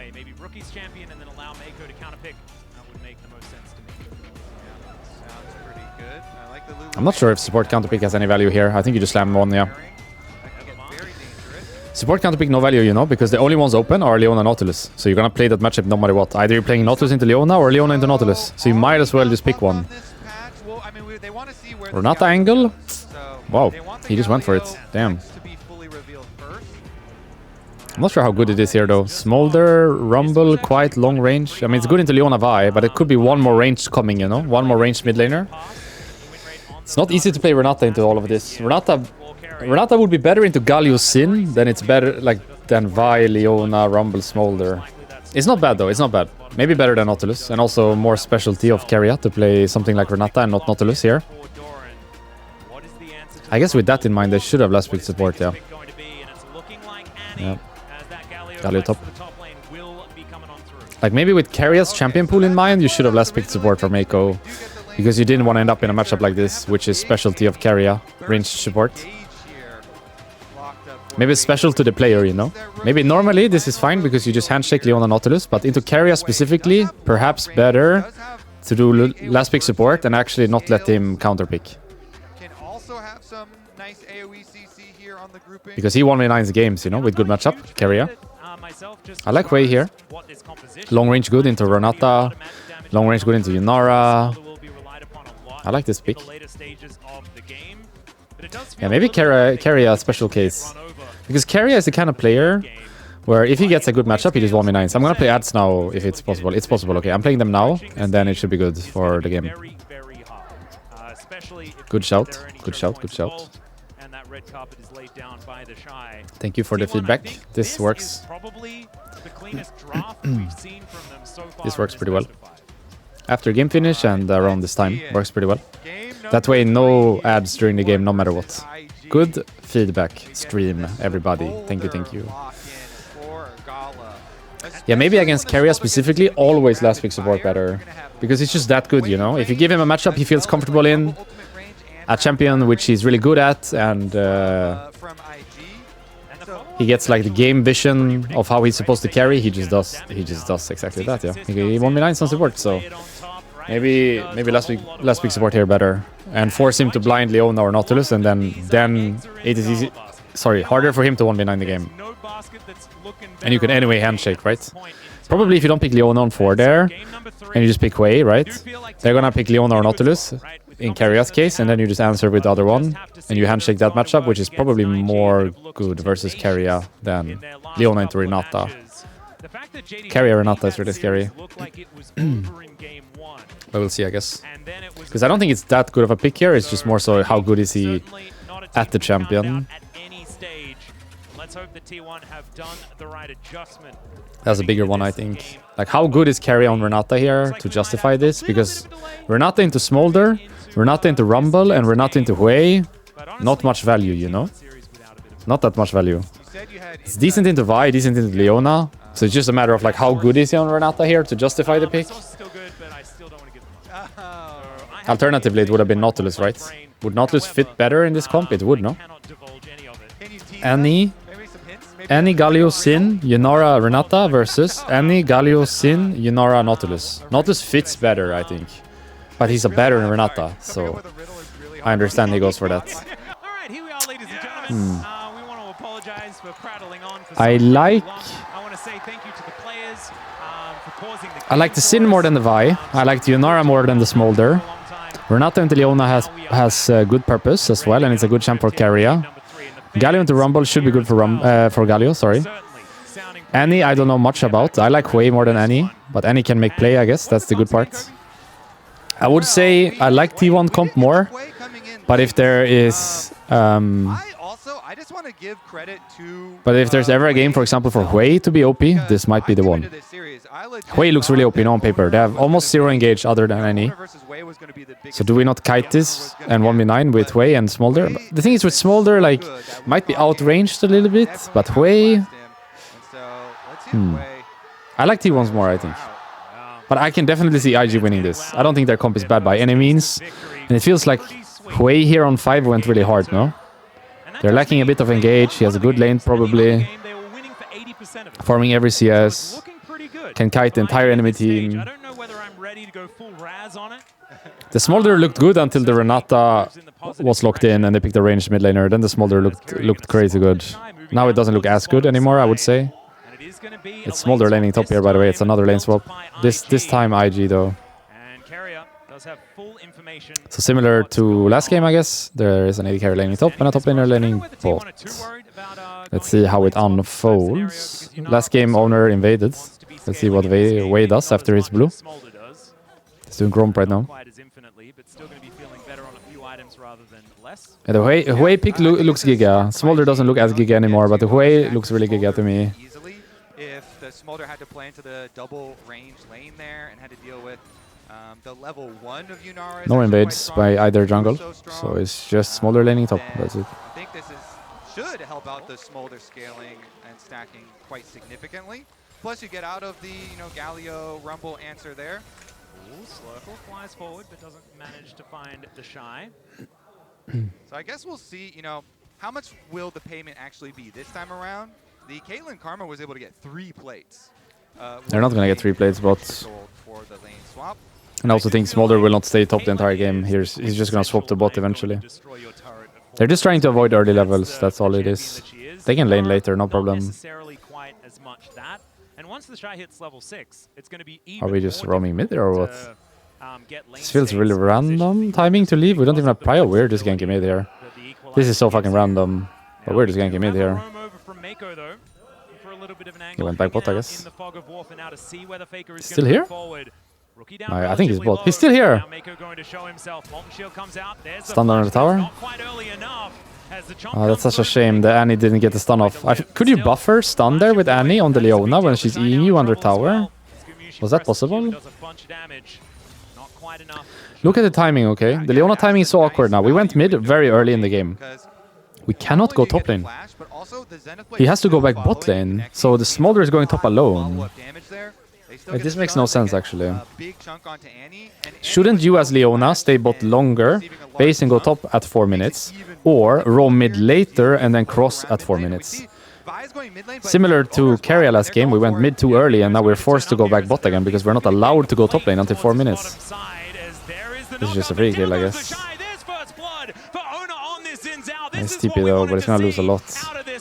Mako could be in trouble as well, but instead, T1 going to take their prize and back away, moving towards this bottom side. I mean, this is really good by T1, I guess, but because they saw Leona mid, right? So they knew it was possible. And there's a handshake for Mako. Very polite, but unfortunately, I just feel like the way IG did this lane swap was not it, you know? You swap your AD carry top, and then you roam your support mid at like 2 minutes instead of holding him bot until 3:30 and then basing going top. Alternatively, Smolder running bot. Alternatively, crossing mid later and then running top. I don't like how they did this lane swap. We mid gank, we base, we run back bot. This doesn't feel right to me. I mean, we got mid flash, but it just doesn't seem right to me the way we did it. There must be a better way to do it. We're fine, we're fine. Put some pressure on. Gumushi makes his way back. A 2v2 has reformed. We can enter here, I think. Getting more value than it normally does. Carrier down below 50% though. This is a difficulty. Is the minion wave also being frustrating? And IG will need to only Vi was here, this was possible, but she's not here yet. If Vi was here, they could actually zone there, but she wasn't there yet. I guess if they dropped a camp with Vi, they could have been there and then zoning between the tower. That would have been a pretty good play if you think about it, because Sin was doing top to bot, so... If the Vi actually skipped her Gromp and she was bot there with Rumble and Leona, they could have zoned between tower, I think, or even dive. And he did. 1 for 1 though, maybe. Yeah, 1 for 1. Sin should be fine here. Rumble is level 4. Flashing in, by the way. Hey, it's Renata W. Yeah.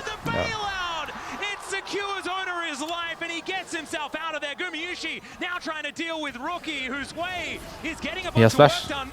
Yep, and he can cleanse the fear. Okay, nice. And Rookie's gonna be able to get himself out of there. I feel like Wei needs flash more than Yunara does, so it's a good flash trade anyway. I'm surprised the Rumble flash is in there. They don't win that with Renata W. I felt like that was just a 1 for 1 and call it, no? Also, we lost so much bot. This Rumble is useless, no? Are we not out of the game on Rumble or what? We're level 4 with Rumble. Enemy Galio is level 6. We have 20 CS. We die to this? What? We die here? I would have never guessed this. I guess they had Wei ult still. Aye. 2 deaths here in a row for Faker. He loses a lot. Yeah, I guess they didn't have Wei 6 before, so they got it now and they could make another play. Normally you don't have ult, you know, from the previous play, but they didn't actually... I don't think he was level 6 in the previous play. So Alice taking stock after all the skirmishes here, through the river. Yunara is in a good spot, Sin is in a good spot. Rumble is in a bad spot. Teleport is coming in here from Carrier to try and back him up, and now the grand entrance, the hero's entrance. No flash on this Leona. Should be dead. Sin will carry this game, by the way. Sin will 1v9 this game. He has a Galio ult, Renata ult, and he's set up. Sin 1v9s this game. Rumble is in such a bad spot, by the way. I don't like how they do these swaps. They swap their AD carry top to survive the first levels, but then they just don't swap back. So they're just losing, you know? They're playing on bot side, but their AD carry is top. It doesn't make any sense. I get that you swap level 1, but at some point you have to swap back, I think. The Rumble is not happy like this. The Smolder is not involved in the game like this. Sin kills everyone here. It's so good. Or? Renata W. Renata W. Renata W. Hey, yo! Oh, he missed the Q though. It's still good, it's still good. And Rumble died. Oi. This game GG, by the way. Sin will carry this game. This game just GG. goes for the chase. He flashes for it. 5 kills for Why do they keep Owner. fighting on this side with Rumble here? Swap the Smolder to bot, I no? reverse cursed. I opened up the game saying, This Rumble is "Oh, so wait." under-leveled. All right, well, here we go. Owner Normally, you know, gets Rumbles at this there. time is like level 8, half an item, maybe full boots. This Rumble got nothing. He just dinged 6. He probably has no gold, so also no item. I'm not sure exactly what item he has for this fight, but this is not the normal Rumble you see. This is not a Rumble roaming from top and 1v9ing this fight. He is equal to enemy or weaker. Look at his item. He offer nothing, you know? This is not the OP Rumble you're used to seeing. This is a Rumble bot lane, literally Rumble bot lane. He hasn't been anywhere else but bot lane this game. I don't like how they do these swaps. I don't understand the theory. I understand the level 1 theory to get them out of the lane, like the AD carries. Last game it was MF, this game it's Smolder. But I don't understand the theory of keeping them top all game and fighting bot side. Just feels losing. T1 did it last game, they were losing. IG is doing it this game, they're losing. I don't see the point. If you put Smolder top and keep him top forever, then at least play around him, you know? And just give Drake and Rumble play solo. Like this, not possible, I think. 2 level down now on Rumble here. And they've been opting into a lot of things, like even skirmishes, when they're always going to be a player down at this stage of the game. And so, honestly, it feels like it could be a lot worse for IG. But T1 still with about a 2,000 gold lead here as we crest the 10-minute mark. Feels good for the blue side team. But it does feel Do they like have damage for that this? clock ticking down. As Bum, speaking about come down, is going to be joining them towards the top side, but it's just Gala dealing with the minion wave. And Wei picking some petals, moving towards Faker, who is on the right side of this lane right now. Well, the left side. It's so unplayable, no? There's a Sin here, 5-0 with full item. Now some plates going to be eradicated. And they have grubs. Help! Help! Help! This is GG, by the way. They're gonna take full tower. We gotta do something, no? This is low-key GG. We gotta get up here. Gotta get up here.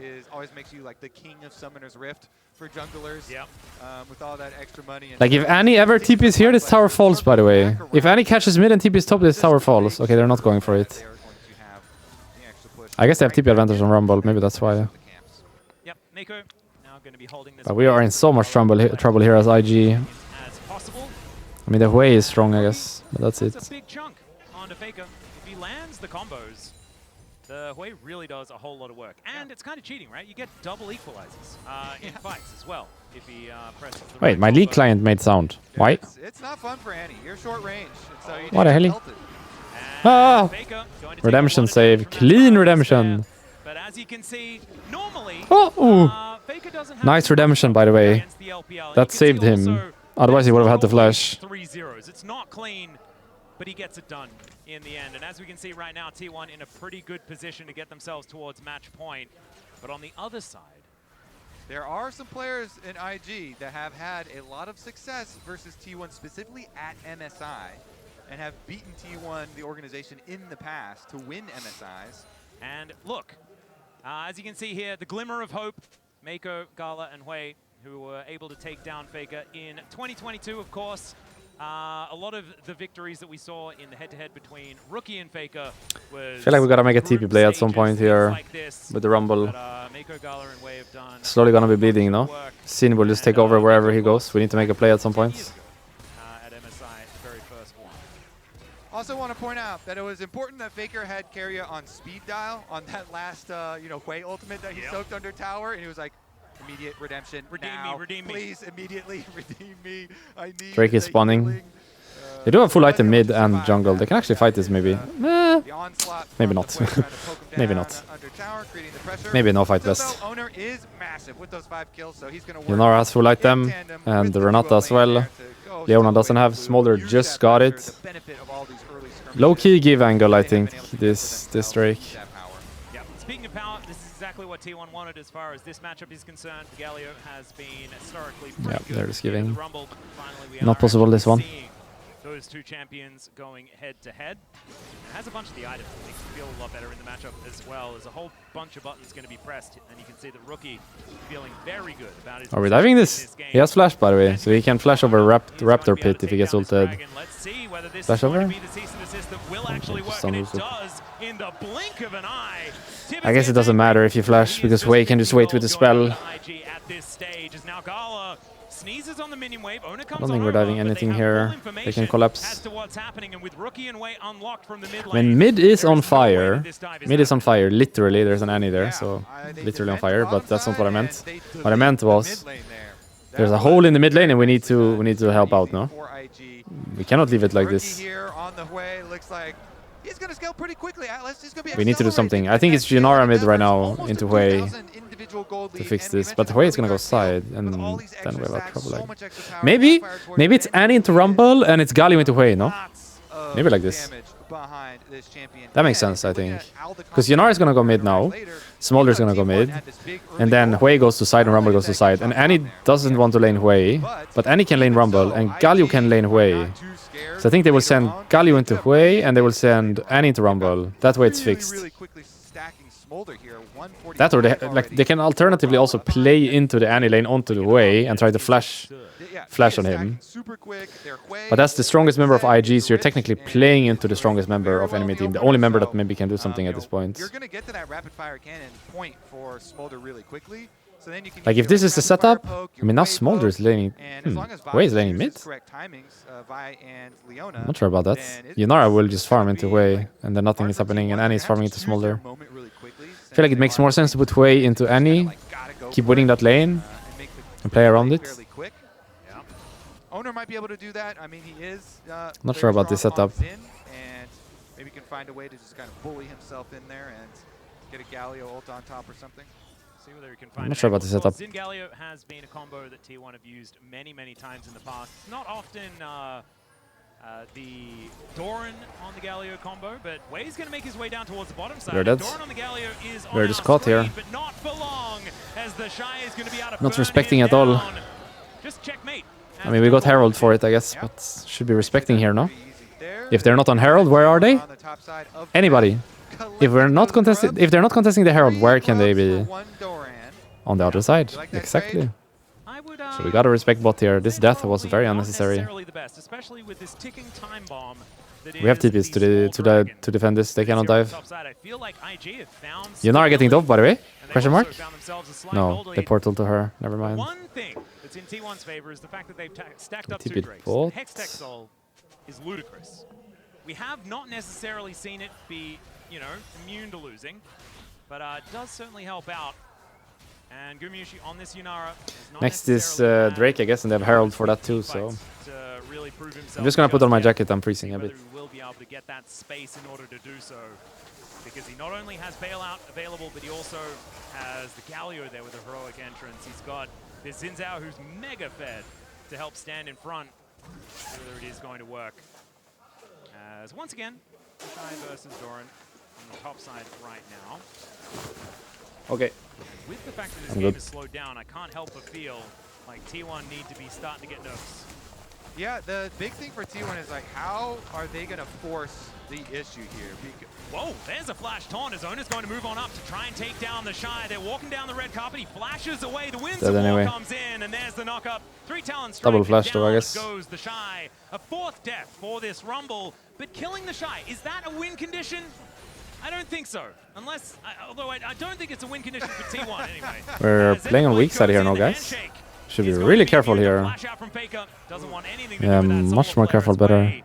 Able to get over the top as well with that Vault Breaker, and T1 avoid death. That is really huge, actually, for IG to be able to get the flash down on Annie, because if you're looking at ways for T1 to actually force on IG and close distance to that range advantage as the tower... This does is go first down tower, in right? favor. No, they got it, bots. They got it, bots. Oh, wait a second. Ooh, who won? IG got it. But the feats are already decided, so it doesn't matter. Overlap update. It doesn't matter. The shoes but we're- did go over to T1, so they, I Yeah. believe, were able to lock that No, one. IG got the first tower, but it doesn't matter. With They already half had the the feats. flash, like they're really going to be counting on flash engages on the side of T1. It's first 3 objectives plus first 3 kills. They already had it. On the way that are gonna be First tower didn't matter this so- game.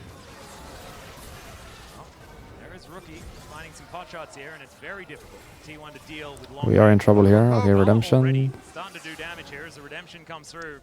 To get the health bar back Way up too already. item for this fight, by the way. Have to be But decisive. so does Sin have and Going Yunara. to be so, as the ulti comes on down there from Ona. Mako taking a lot of damage. Smolder as no Mom ult, Sin no ult. will be the follow-up, just to zone them away from the area. This is sole point for T1, but they've already invested. They're dropping quite a bot wave lot for this. into this play as Faker, without that flash, like you said earlier, is going to turn up. Renato ult will have good angle here. 5v5. But we don't have a Redemption up. Equalizer is there for the Shy. We'll see whether he can layer it in well. As Gumayusi Should go in with Galio right now and then do the Drake or the Renato ult. Yeah, perfect. Then they can't steal. Yeah, it's such a good Renato ult. Now they should back though. We need to help Sin, by the way. No flash, no ult on our Sin. We need help. We need help. In pit. Give it Renato W. Give it Renato W. He got it, no? Yeah, yes. Wow. Wasn't even close. The Sin is too strong, no? They try to go for the Sin. He has no flash, no ult, but he doesn't die anyway. They just Galio ult on top, give him Renato W. Renato ult was good to secure the Drake. Now Herald will give them mid-tier 1. This game maybe over, yeah. Jungle diff is too big. The Sin is just 1v9 with this team comp. They have Annie to set up, Galio ult, Renata spells, Redemption, ult, W. This Sin is too strong. Not possible. And now the Yunara Smolder conversation gets a little bit different. He got so ahead in the early game and his composition is perfect for him. He's a really good Renato ult to secure the Drake because the Vi can't really steal. She queues right into it and it also zones everyone else. And here normally it feels good to go for enemy jungle, like the owner, the Sin owner is in the pit without ult flash, but he just can't die, you know. He has Renato W, Galio ult, and he autos everyone once and he just doesn't die. The shot just gets blown up by the other members of T1 on the top Not even side, close. and the rest of IG like funneled themselves into the bad spot, right into the Galio ultimate. That's Upgraded Mercs goes so hard this game as well. Rumble, Wei, Smolder has a little bit magic damage, right? Leon has magic damage. The upgraded Mercs are so good this game. Now it's Atakan time. Remember what I said before? Most teams contest this 4-1, so 4 people bot, 1 mid. Let's see where Annie goes, but most likely Annie will portal bot side or even TP bot here. And they just play Galio mid and everyone else bot. Look at Annie movement. Normally you'd go top right, but he's not gonna do that. He's gonna go bot.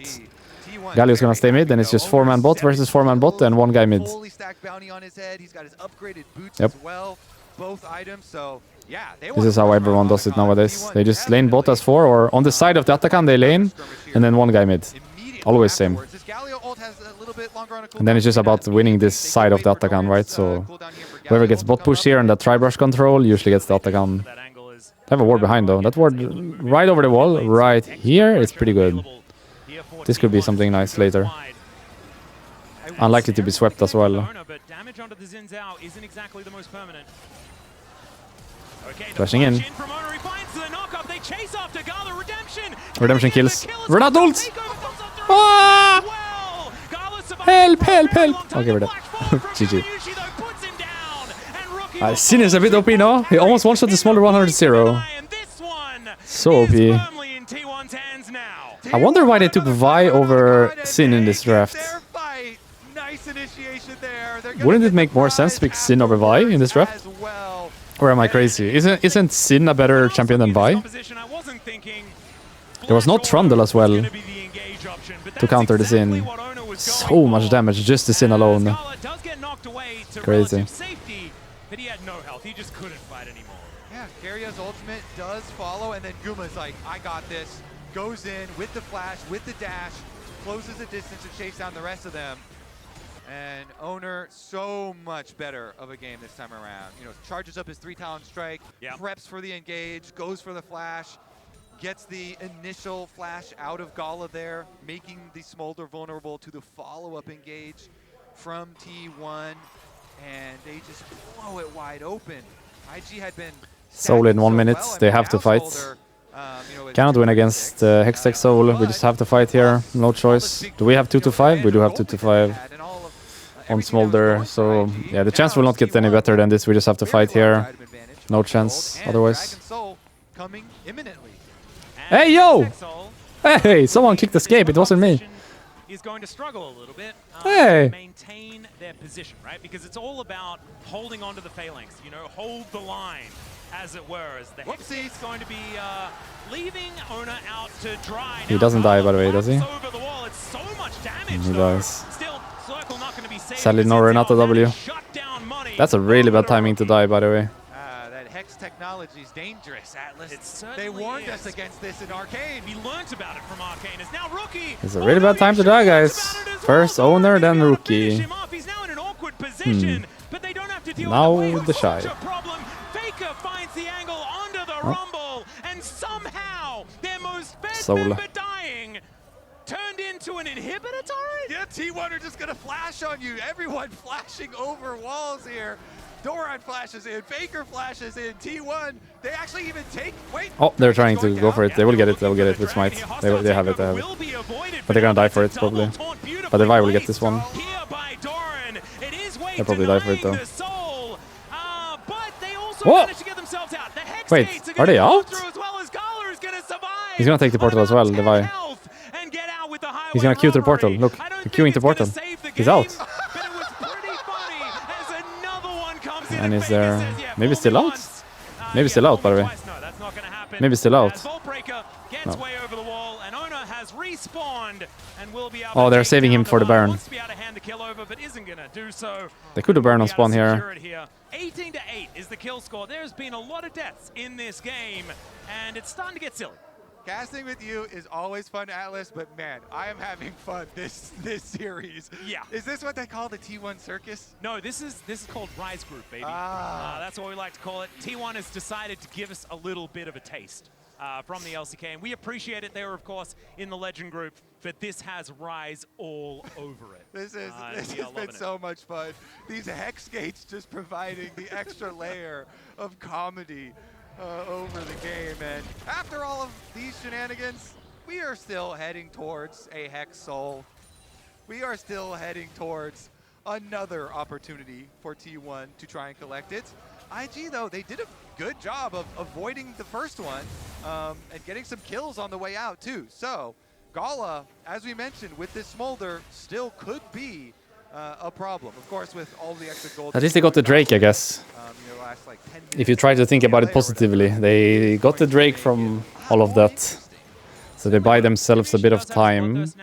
And most likely, T1 will not risk a Baron unless they get a pick. So going to next Drake, they buy themselves time with whatever happened here. It was a bit of a mess, but it buys them time. And most likely they will not do Baron without a pick. So 3 minutes until Soul, we try again. Hopefully this time we don't get caught. If we get caught, it is what it is. Then we wait again. But the longer it goes, I guess the more useful Smolder gets. At least. I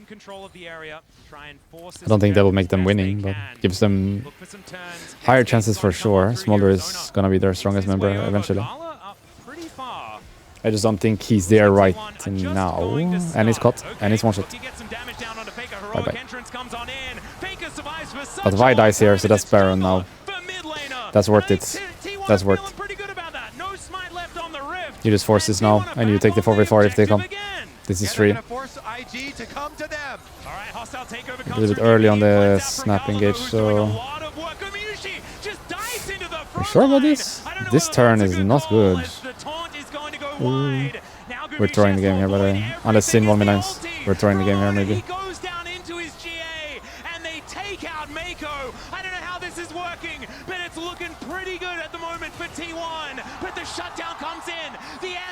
Yep, we're throwing the game. I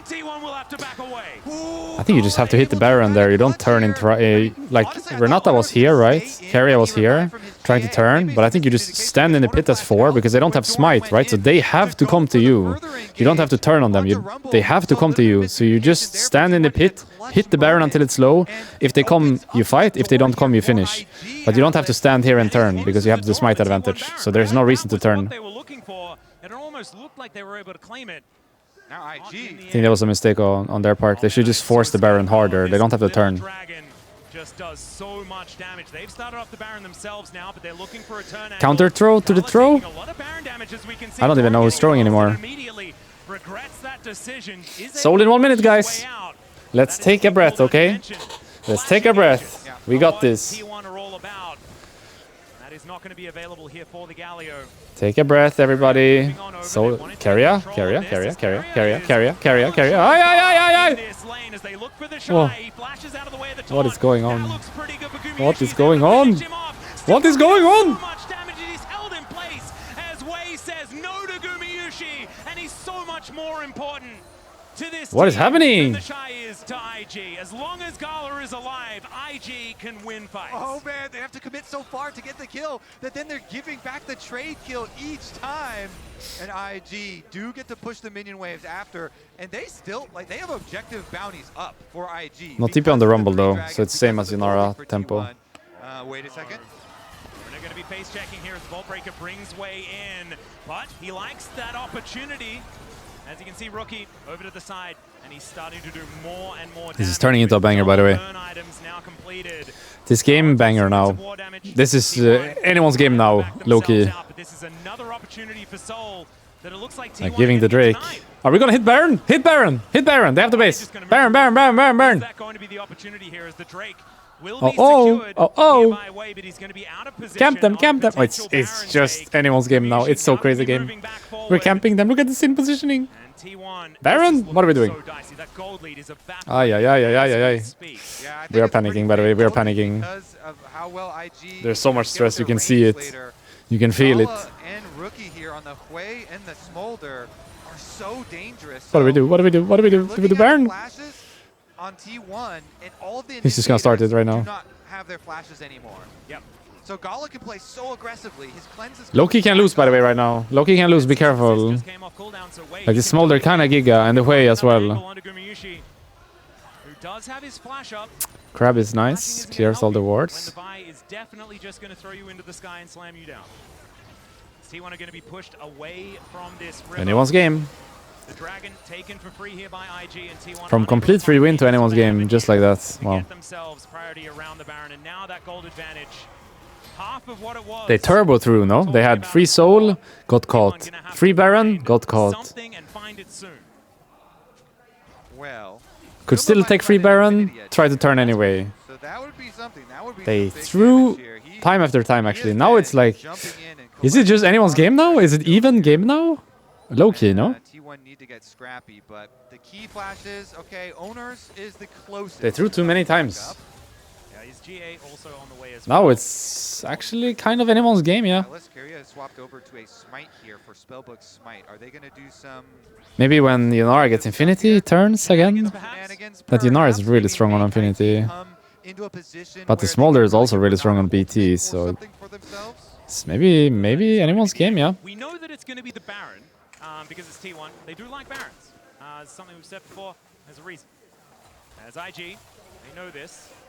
They're going to look to try and replace that ward. Rookie with a lot of extra range is able to deter Carrier. This is gonna go to next Drake, by the way. No one's gonna flip this, I think. It's just either get a pick, do Nash, or wait for Drake. Well, T1, I think, getting ready for a place. Look, Wait for Yunara Infinity, I guess. the Vi here as the sneeze is going to come on through, but Gala is just getting so much more scary. 370 stacks! The execute threshold is going to be 50% soon!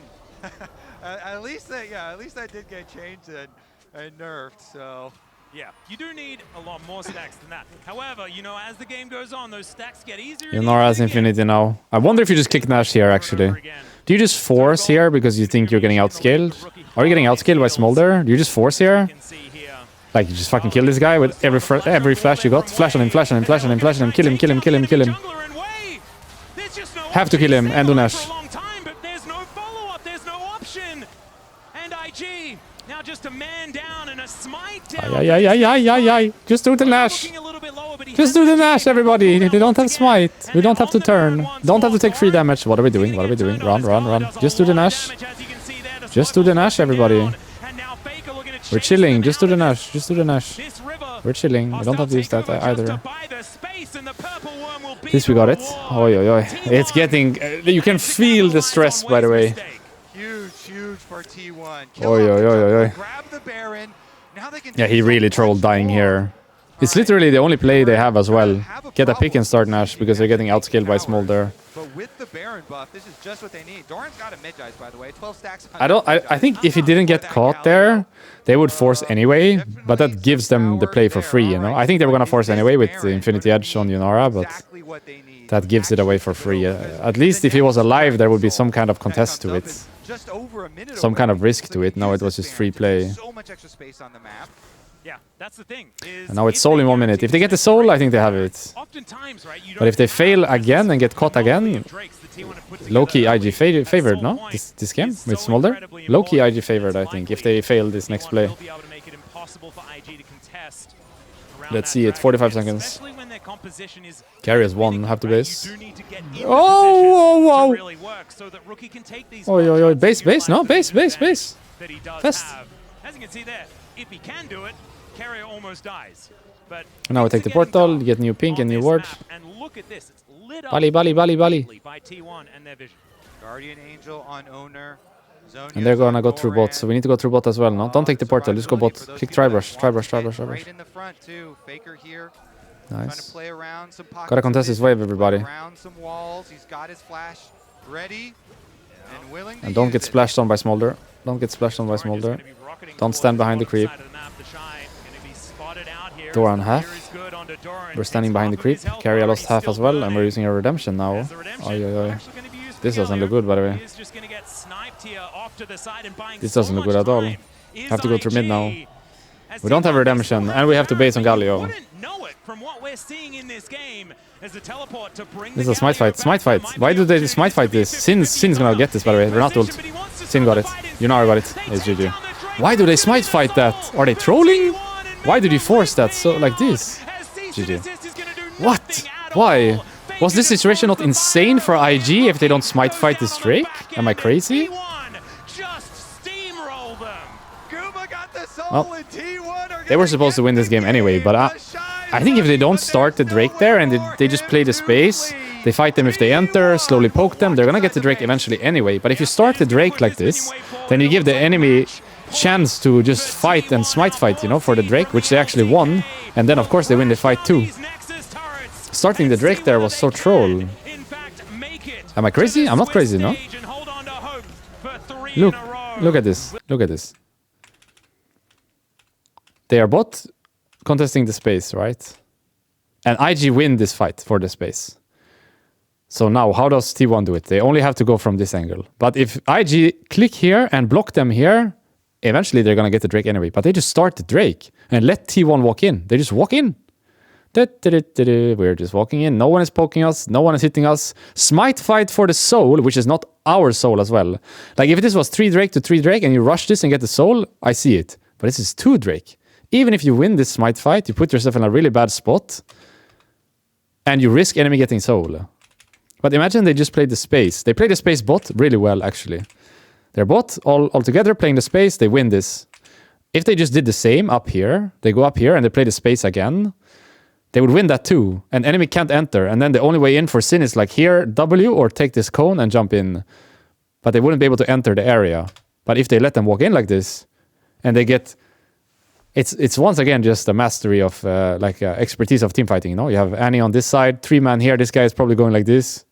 Or ulting on someone. Yeah, ulting on someone. They put themselves in a really bad spot. T1 does it well, of course, but I wonder if they just play the space here. Like, this Drake is free anyway, no? You just play the space, you push them out, did exactly what you did bot, and do it again here. This Drake start was not it. You risk them getting soul, which also happened, but you also, like, you put yourself in a bad spot. I don't like that. I think they should have played the space. It would have been better. Bailout, Carrier doesn't put it on himself, puts it on his jungler instead, and it means Owner's able to turn the play around. And another example here, where the bailout comes out clutch, and it's an overcommit from IG. I feel like they were forcing too much in the early I'm playing the ads now, everyone, so we don't get them later. Not necessary. Like, mid lane is getting completely punished. This is a great game from Rookie. Of course, gets the actual snipe in that fight. Look at me, W streamer, learning as he goes. You even see Vi coming in to like help with the dive bot throughout mid. But then the game is just accelerating through all of this, and now you have an extra. I feel like how do I say We this? saw IG, they kept on going, they kept on trying. but The there was games one- are not even very with a clean. Smolder, it's getting today. to make outplay. The games are not very clean. Strong. This Gala game was free win, into throw, into almost lose, into throw, into win.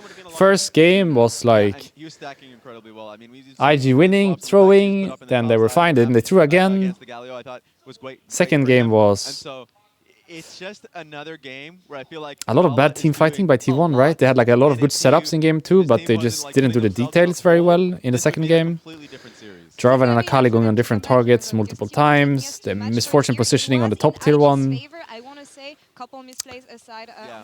I don't want to be like I don't want to be negative, but I feel like this series level not the best It's not, so far. But I got I'll be ready for draft or what?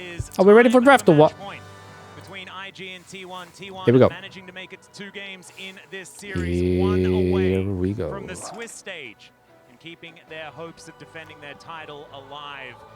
IG, they could end it all for them right now. I will do ads after draft. And we're good. Right after a game and right after a draft, and we're good. Could. I mean, with the way that these games been going. Thank you for reminding me, though. At any point in the game, you could tell me either team was still going to win, and I'd be like, okay, I can see it. Yeah, get behind it. All right. IG chose blue side. I think that's a mistake. Bard, Lee Sin, and Braum, they want first pick a Seer, but the Seer is banned. Kai'Sa banned against Gala. Aurora banned. So Poppy is the one that's left open. That was banned the past 2 games, I would say. That's like the big one. Do you first pick Poppy here? Pantheon, but they just answer with Poppy, no? Not sure about this. You just go Poppy jungle here and you're chilling, no? For owner? Still feeling strong though. I would prefer the Poppy over the Pantheon myself. I feel like you just go Poppy here, no? Easy jungle matchup. I think Wei is also like, if you have a look on the Chinese broadcast, Braum ban makes it so Nautilus is really strong. Nautilus is really strong here, and Rel. Nautilus Rel, really strong here. I would say Lulu potentially, but hard to lane into both of those. Nocturne into Pantheon? While seeing nothing, I don't really like it. I think Poppy would have been better. I don't really see this. I like Nocturne when you know enemy mid and AD carry are vulnerable to dying. No, perhaps no dash, perhaps very squishy, but here I feel like they can draft a tanky composition into Nocturne, and the Nocturne has no purpose. I don't really like Nocturne like this. It's too early, I think, to pick Nocturne here. You don't see any carry yet. Like, they could go Saya, you know? If they go Saya 2-3, Nocturne has no target anymore. Ashe blind? I mean, it's a Gumayushi special. It's special to the player, okay? I don't think this is how it normally is. It's just special to the player. But don't you just go Saya here? It's Saya and Rel, no? Saya Rel. Saya Nautilus, Saya Rel. Saya Nautilus, Saya Rel. Something like this. Is that not super chill or what? I swear Ashe right now with these Saya Silas? Silas blind mid is possible? I mean, definitely Saya, no? For sure Saya. Siggs! Annie, yo! I mean, it's good into Ashe, but into Nocturne? Isn't that just a free kill for Nocturne, or am I crazy? Am I crazy? Is this not a free kill for Nocturne? It has to be Nautilus or Rel here, otherwise you don't have melee supports. Yeah, it has to be, Siggs cannot play with ranged, you know? So if they don't pick support here and they go down, they ban Nautilus Rel and you don't have a melee support anymore and you're just playing a random support with Siggs. It's not possible. It has to be Nautilus or Rel there, yes. I would pick Rel here. Or Tam. Tam? Rel. Rel or Tam? Nah, Rel. I think you just pick Rel here. Rel is good into Nautilus, I think. Some engage against Siggs as well. I like Rel here. Should be Rel here, yeah. Unless he's cooking something. Tahm-Kench? Ornn on 3 with bans. What does Keria have though? If they ban Rel here, what do you play? You play Tahm-Kench, I guess. Or Thresh. You could play Thresh, maybe. He's gotta be cooking something. Pike? Pike game. Actually? I could see the Pike, yeah. I could see the Pike. It's Pike, it's Rel, it's Tahm-Kench, I think. Something like this for Keria. And now you probably just ban for the Ornn, right? What even ban for the Ornn? What's annoying for Ornn? I don't know top lane matchups that well. Is it Red Kayn ban or what? You ban Kayn here, so Bowser doesn't play Red Kayn? Yorick, okay. I'm not very good at top lane. I don't know. Poppy still open, you're right. Yeah, Poppy could be decent support here. Should probably ban that. They ban Rel first. Yeah, maybe Poppy best ban and play against Tahm Kench or Pyke, no? You ban Poppy here as IG. Because Poppy is a more like consistent support than Pyke or Tahm Kench is here, I think. I'm pretty sure it's Poppy ban, yeah, you're right. What do you ban more for top lane? I'm so bad at top lane champs. Like, what does Ornn need to be banned? If it's not Red Kayn, what is it then? I feel like Volibear. It's Volibear. Volibear ban? Gwen. I don't know these top lane matchups. Baus made me, you know. Manage your macro a little bit easier.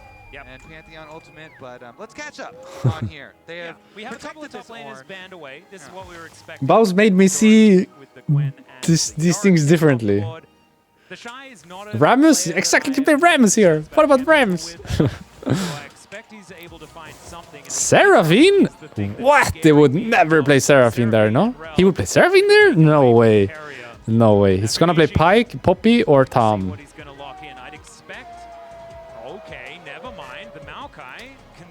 It's Pyke, Poppy, or Tahm. Or Thresh, or Blitz. Not Lulu, I think. Not Lulu. Not Sona. Nope. He's playing Blitz, I can see. Morg, I don't see. Milio, I don't see. Lulu, I don't see. He goes Lulu anyway. That's such a bad matchup, though. They have a bad matchup bot here. I don't like it so much. Same reason for Seraphine, in my opinion. Ziggs is bad against Engage. Ziggs is good against good against no range.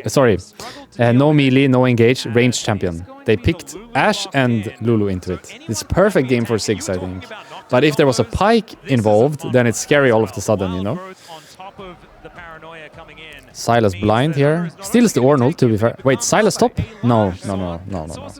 I'm too crazy now. I'm losing my mind now. Oh, 6 mid. Sylas top. Varus AD? No. Still have a top laner to pick, I think. It's Sylas mid, 6 AD. But need a hard AD top. Camille? Camille not bad, no? Camille. I like Camille here. Camille 6? Yeah, Camille. Varus? No. It's Sylas top lane. It's Sylas top lane. It's Varus AD and 6 mid. It's Sylas top lane. Isn't it? It's 6 mid, Sylas top, Varus AD. Am I crazy? Is it a top lane Varus into the Ornn, or is it a mid lane Ziggs? Hey, yo, Faker LeBlanc. Yo, do it. Oh my god. Cinema. I play ads now fast, okay? See you in game. Thank you for reminding me. That way we never get them in game. Thank you. I'll make it a habit. Right after game, right after draft. Got it. It's Varus top, 6 bot and Sylas mid. Varus top lane? Really? Into Ornn? It does sound like a 0-10 kind of angle. 10-0 or 0-10? You're playing Varus top into Nocturne Ornn. There is no way this is good. There is no way this is good. There is no way. No way. No fucking way this is good. And it looks like the Shy is going to hold on to the bear. He's going to go 0-10, by the way. It's 10-0 or 0-10. You cannot play this game, no? You get Nocturne ulted or ulted and you die on repeat. Perma. All game. How is this possible? This is such a bad pick, I think. Such a bad pick. There's no way. Like, I get that you might get a CS lead 1v1, but there is no way this is good. It's been a while since we've had the Varus top nope, lane. I don't see it. There is no way. That's where the Shy is going to be going. So making sure they keep things confusing up until the very end. That was a triple flex. Unless you completely smash your lane and you outplay the ganks, perma, and end up like 2k ahead of the curve, you are just a free kill. You're going to go 0-10 this game as Varus top. There is no way this is good. Like, I could see the Sylas top, Varus AD, Ziggs mid angle, maybe, but Varus top, I don't see it. There is... Nope, I refuse to believe it. I refuse to believe this is a good pick. Also, if the Varus is behind by any means, you're full AP, by the way. Low-key full AP, right? Like, the Pantheon is not gonna 1v5 a team fight. So then you have double AP plus melee support. So Merc Tread's value is crazy here if Varus is... I mean, it's crazy anyway. But if Varus is not ahead of the curve this game, you cannot play the game. You're full AP and you don't have a front line. Like, it's just unplayable, I think. Varus top lane in international. I really don't like this. Oh, there we go. I would also like to point out that although There must have been something better to pick, no, than this. But you see what I mean with... you see what I mean with choosing blue side game 4? What did they really get this game? What did they really get this game to justify blue side pick? In my opinion, they got almost nothing, right? Like, they got the Pantheon priority, and that's it. Everything else got pretty much counterpicked, right? Like, the Ornn had 2 bans, mid lane got counterpicked, support got counterpicked. We're laning Varus into Ashe top, and the Ornn is laning 6 bot. What is happening? It's the AD carries top lane! Does it count as a lane swap if they're both still just playing AD carry? So you're telling me our Varus counterpick that was supposed to 1v9 the game in lane is not even laning against the guy he was supposed to lane against? How sad is this? Even before season 1. Oh god. I really wish this wasn't in the game though, because this just removes... Like, I would love to see the lane, you know? This just removes a big part of the game to me. I wish this wasn't there. More fun stuff here is going to be like rookie Sylas versus Faker LeBlanc in mid lane. Some stutter steps going on as I feel like this takes away so much from the game. And this is going to be the supports opening up their roam. Because now it's just going to be nothing happening everywhere, right? And then the supports are slowly going to go to top, and they can't go to top yet. It's 4 minutes. I think he's moving too early, no? They're moving too early. What is he supposed to do now? He cannot go top until 4 minutes. They did the same game 2. No, wait. Game 2, yeah, it was Rakan. It was carrier Rakan. He went too early. Game 3, it was Meiko Leona. Went too early. And now they're just here pressing S until 4 minutes. They're in the wrong lane, by the way. They should be bot no longer. What is happening? Is it like Gumayusi like teaching the Shy AD carry, or is it the Shy teaching... I think they're moving too early from bot lane to mid because they can't go top yet, so there's just no point to be here. They literally have to be mid for 1 more minute before they can go. This is so awkward, no? That's his domain. Please tell me Worlds is not like this. Please tell me the entire Worlds is not like this. Please. I don't want to watch this. An entire Worlds like this, it will be so sad, no? If this is every game. Proven more true today than any other day. Honestly, Rookie taking so much Wait. damage here. Wait. There's forward, but it's all a bait. Wait. Will he still get the kill as No, he does get the can't. massive proc, and that's going to help keep him safe. But Mako's Wait. take him down. Oh! This Oh! model is Block with the clone! Block with the clone! and he No! Oh no! distortion. Not enough, and Okay, I take it all back. This Worlds is the most hype one ever. now Owner is making Support his way fucking to battle in mid lane, yo. looking to try and punish this big daddy as he Fight! makes his Everybody way, fight! gets himself another round of shielding. Ah! Oh my goodness, Mako, you monster! on the 10-year No, I still don't take it back. I'm kidding. I still don't take it back. I really don't want to watch an entire Worlds like this where there's perma swaps top to bot and the supports are just pressing S mid because they're not allowed to go anywhere else. I really hope it's not like this. I want to see the laning phases, you know? I want to see what actually happens in this Varus versus Ornn. I want to see LeBlanc versus Sylas 1v1. literally himself. I don't want to see LeBlanc Lulu versus Sylas Nautilus at level 2 for 2 minutes straight. Absolute. I don't want to see this. I hope it's not in the game. Let's have a look at it one I hope it's just a one day thing. Rookie was dead. Yeah, it looked like a kill angle to Faker as well. It's just so fucked now when the support is mid at 2 minutes and have to stay until 4 minutes. This is so Hit the fucked. Q as Rookie was coming in and hit the chain. That was nice as he was going back to the minions. Stays in range to fully tether it. And get the lock. And Kingslayer both lay Fighting out on live, Mako picture in picture. survives. Mako keeps Rookie alive, and then Mako finishes the job. Walk him down. Oh man, look at this. Holds the He could fight block with the for such clone, a no? long time Is as it well, possible? and Keria even Maybe not. tried to make it as impossible as he could to click on Faker.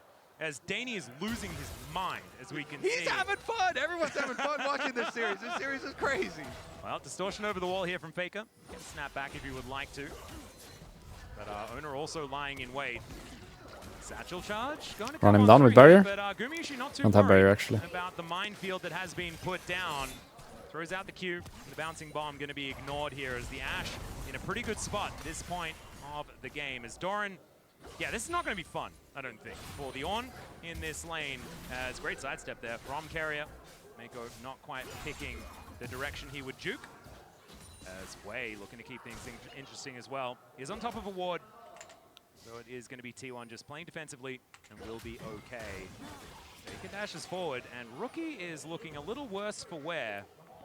But after what happened in the early stages, I don't think they're going to overcommit for that. I just wanted to check. Yeah, we're good. We're good. I totally thought the supports were Everything is good. Everything is good. We're chilling. And the lane swap was only going to be early stuff. But He's buying man, Hexblade, yes, for everyone sure. camping For around sure, for that sure. mid lane, supports and jungles. 100% is buying Hexblade top. That item is pretty good though, X-Flash. if you can use it. That item is pretty OP right now. Nocturne, Mordekaiser, Varus, all use it pretty well. That item is really good, if you can use it. I wouldn't be surprised if Nocturne buy it as well. He should buy it. This early game, that first blood going over to Mako is basically the gold lead. Yeah. If you can use that item, you should buy it right now. It's Faker pretty good. has resulted in a good CS lead for Faker with the constant pressure and making it hard for Rookie to CS.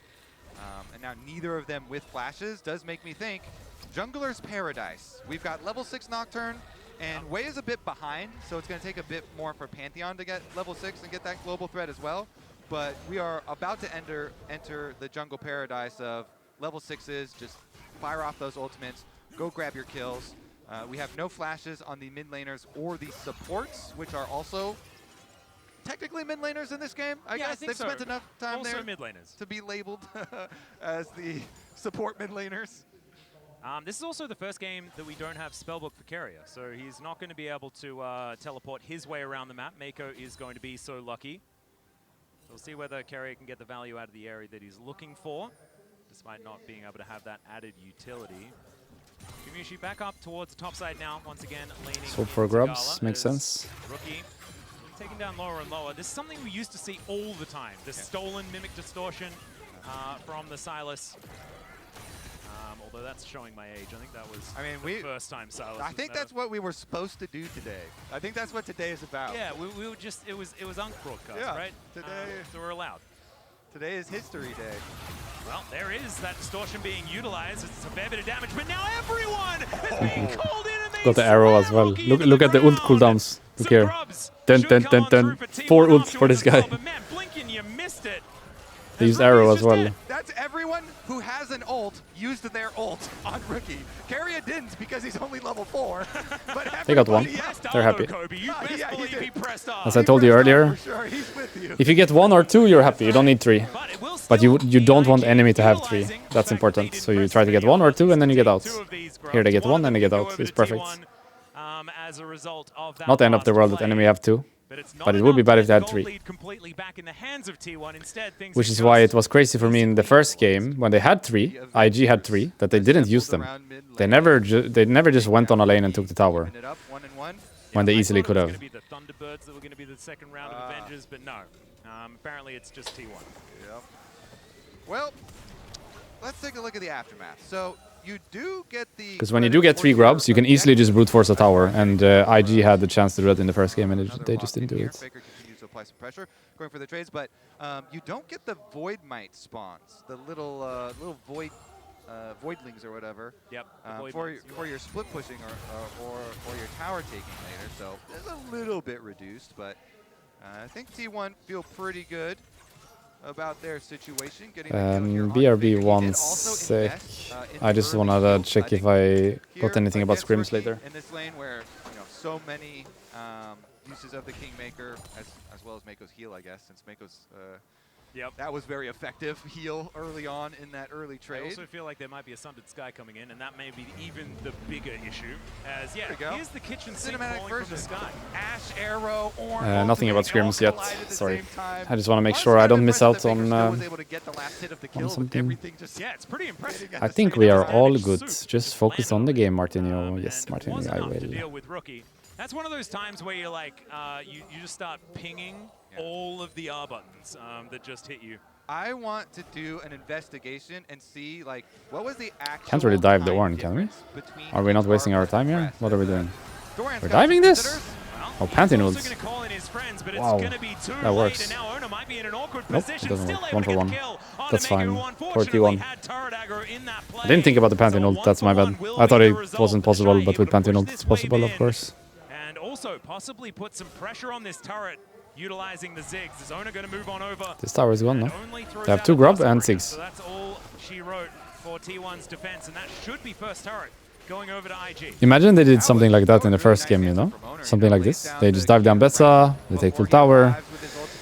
They could have done that in the first game. They didn't. Now they did it. Mostly due to Ziggs, I guess. But I think this kind of play is really nice, if they can do this. If you can do this with 3 grub, or even 2 grub, it's really nice play, I think. You go many people to one lane, you take that tower, then you go many people to another lane, and you take that tower as well, or you just play with your gold lead now. Now you're ahead 1k, so if you wait for the right time, you can take a fight here and be stronger. Maybe now is not the right time though, because not everyone is here. I think they're a bit early on this play. It's not possible. Yeah, not everyone is here. And all the buttons go entirely wide. They were thrown after Faker. He lands the chains, and IG just kind of left confused with no T1 to fight. Unless they found some. Yeah, they do find just chase them a little more. more. T1's to fight though. Gala is hitting a turret, and maybe T1 are going to be tempted to try and defend this. Right now, 3 versus 3. You've got Rookie moving towards the top side, and T1 are going to be able to at least deny some of the extra plates that have come on in. Okay, so Gala getting some more turret damage there, some more advantage, turret plate money for IG. And having opened up the map on the top side as well after their dive situation, does make you a little bit more worried. You know, we mentioned with the Pantheon ult and the Ziggs ultimate, you have a decent amount of global on that side too. It's not just that they have to play into Nocturne ultimate, but they've got some pretty good uses themselves.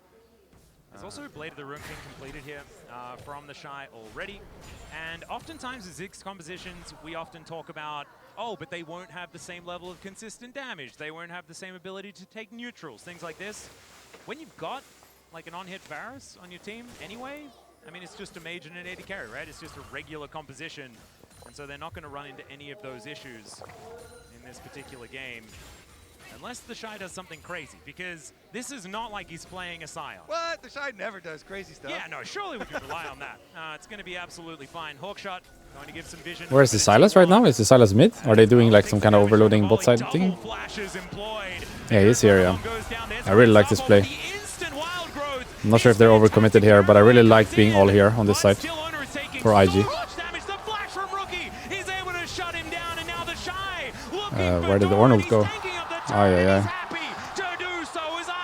This is such a good play. They overload one side, they're gonna take a tier 1 bot now, or hit mid a bit. They should have done this in first game as well, when they had 3 grubs. Now they have 2 grubs and they're doing it, but they should have done it in the first game when they had 3, you know? This is such a good play, I think. You have grubs, you overload on one side, you hit towers. Like Loki getting bot tower here, you know? Look at bot, cameraman? No, he's tipping bots, never mind. I love staying in attack mode there for IG. There's no hesitation. They have another mode? Yeah, they immediately It's a really good play. throw these semi-global ults that we're kind of trying to hype up. You know, they get the double flashes out of the T1 bottom lane as Faker wants the rest of this turret, but Wei is... tiny little bit of damage. Get back in there. He just needs to... What is that thing? Click on that thing? What is that? Yeah, okay, there we go. Nailed. So it does take a turret shot, but that is fine. We'll be able to claim that global gold. That's going to close the gap just a little bit. I do, but again, yeah, I love how they just attack the, you know, the Ashe and the Lulu here. No flashes now on either of them. Really, really big stuff. Mako forces them initially, then they have the follow-up. They got the Ziggs ultimate, the Pantheon ultimate, and Rookie flanking through. So even though Oner tried to cover with darkness, they just full send. Flash under tower, and then the Where did the Ornald go? I know! Doran also threw the ult in the wrong direction. Yeah, Doran was like, let me out of here, I gotta get this way! Yeah, he's like, save yourself, Ram, friend!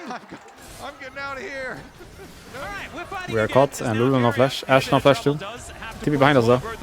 Lulu's dead. Redemption's good. Keep in mind the TP behind. Pantheon is gonna die here.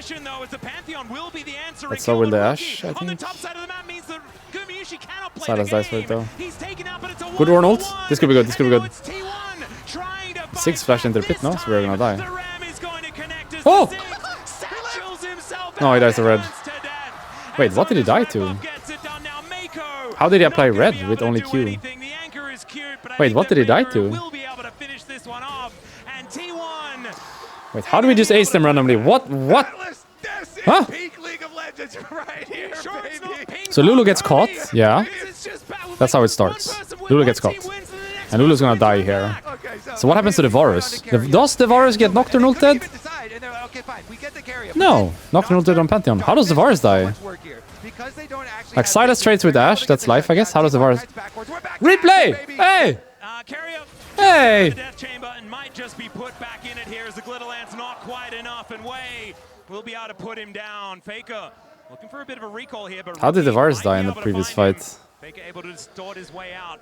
Will be able And to how keep did the himself Six safe, but die still, to Rookie denying Nocturne? the back Nocturne didn't angle, auto him, and no? it's more So turrets how going did he down apply for the Six. burn? Man, I'm looking over here, I Does can his see pet all hit the enemy? No, but pet they're only looking hit for the jungle Shy. camp, no? Can they find the fear? And they will be able to do so. This time, the Shy doesn't have a lot of that funny business available. He's Looks doing fun a to lot of play damage, Varus and now into the Ornn cavalry Nocturne. He's going to come in as he bought enough time to allow IG All to that gold lead capitalize for on nothing. this one, as Paranoia just to buy the space, and we'll see where the Ooh, Varus nice is. turn. And they take down Gala, and Wait. Owner is still Wait! alive. He lives? Flies through it all, and Wei is Wow, able what a to same turn! time to knock up on Nice, Mako. like, He's dead. oh my god, that was such a good... He put the redemption, Nocturne ults, but he's not using the jump, you know, of the ult. He ults, he makes it dark, goes into the redemption, and then he comes back to turn. He went basically to pick up the redemption before he went. That was so well played. What a nice turn. From T1. My Well, goodness. And that's now one way the to Dragon win the going to game. be secured here. That is going to be Just the like second. that, Going over to T1. it looks like a free win. Our soul going to be a mountain yet again. What? And let's have a look at this one more time, because man, the Shy going down, that was understandable. It's unplayable, He Varus did into buy a Nocturne lot of time, and it Ornn. looked pretty decent, honestly. But look how well the Nocturne does it with the redemption. Pay attention. So he's gonna pop the ult, but he's not gonna use it. He's gonna pop the ult with Nocturne right now. He will pop, but he doesn't take it. He walks into redemption, and then he turns. I was like, oh, maybe he'll run away with it. But no, he goes right back in on the stun time. And then he gets knocked up by Ornn, right? He doesn't even gets have- the doesn't extra matter. healing. Wow. He stays alive Wow, wow, with the wow. passive healing, with Nice. the Conqueror stacking. Nice play. The Umbral Blades. Just getting all of that health back, but man, Ona, zero fear in that moment. I think he thought that he was going to die. He's like, well, let's send it. Saw the arrow come in and just launched himself like a Hey, we have a gold lead on the Varus. We have a gold lead on the At Varus. the end is absurd because, like, you just get the paranoia damage down. Hey, your job is done. nice. Great play. The fact that he lived is just absurd. As the Shy has killed a lot of minions, as we're seeing here. The Rift Herald is going to be employed in the mid lane. And we're done. Paranoia comes down yet again. The Shy in trouble once more. This looks playable. The Ram looking for the knock-up will be able to find This it. The looks arrow so from playable. downtown. Connects from Gumayushi, and Faker Wow. now able to close in as Hey, well. Carrier's driving. Skyfall Hey, yo, I'm in there. Photobomb, Poly- not quite enough as Ona just barely limping away. And now the fight is going to continue. Mako trying to throw out the CC. The satchel's good as Gala's bouncing bombs aren't quite connecting.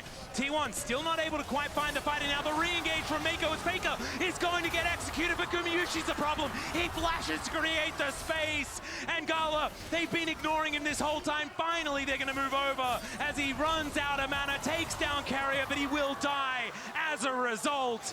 And Doran and It's a banger. Gumayushi walk away victorious. And T1 keep up the pace. How They useless keep is this Varus, by the way? pressure high. I'm kinda getting triggered watching it, not gonna lie. He can be like 10,000 gold up, but he's just gonna die anyway. What's the point of this pick? I don't understand. I don't understand why we're playing Varus here. Is able to hit the ultimate on him right into the ultimate from Guma as well, and so he's stunned. Owner snipes him with the Q. Imagine they had another top laner. Was this game not winnable or what? At Owner. Rookie actually steals the Ornn ultimate and It just isn't makes no able to sense, this, I think. reactivate it there You see in enemy the champion, you pick bush. for Varus. And so they don't finish off Owner. He goes to live. The rest of T1 could push them off. Guma's doing so much work. And you here put your with best the player on Ashe poking 6. them from the side, so even Well, I guess in this Faker series, goes maybe Rookie down best there, player, but Gunnar puts out you get so the much point. damage, or Gumayushi puts out so much damage. Most of the time, Gala your best player, and you put him on 6. Kind of sad way not to Just go gonna out. make his way back in again, so Gala kind of left out to dry. Now the Atakan has been started by IG. We are just This rage has been a point of doing contention for Atakan. this team. We'll see whether they Rage. can make it work It's a this fucking time rage around. play. Here in It's a game fucking 4, rage this play. is feeling like It's just go next kind of rage play. It's GG, by the way. It's just GG here. Why are we doing this? What are we doing? Or the Atakan is helping! Atakan! Hey, Atakan!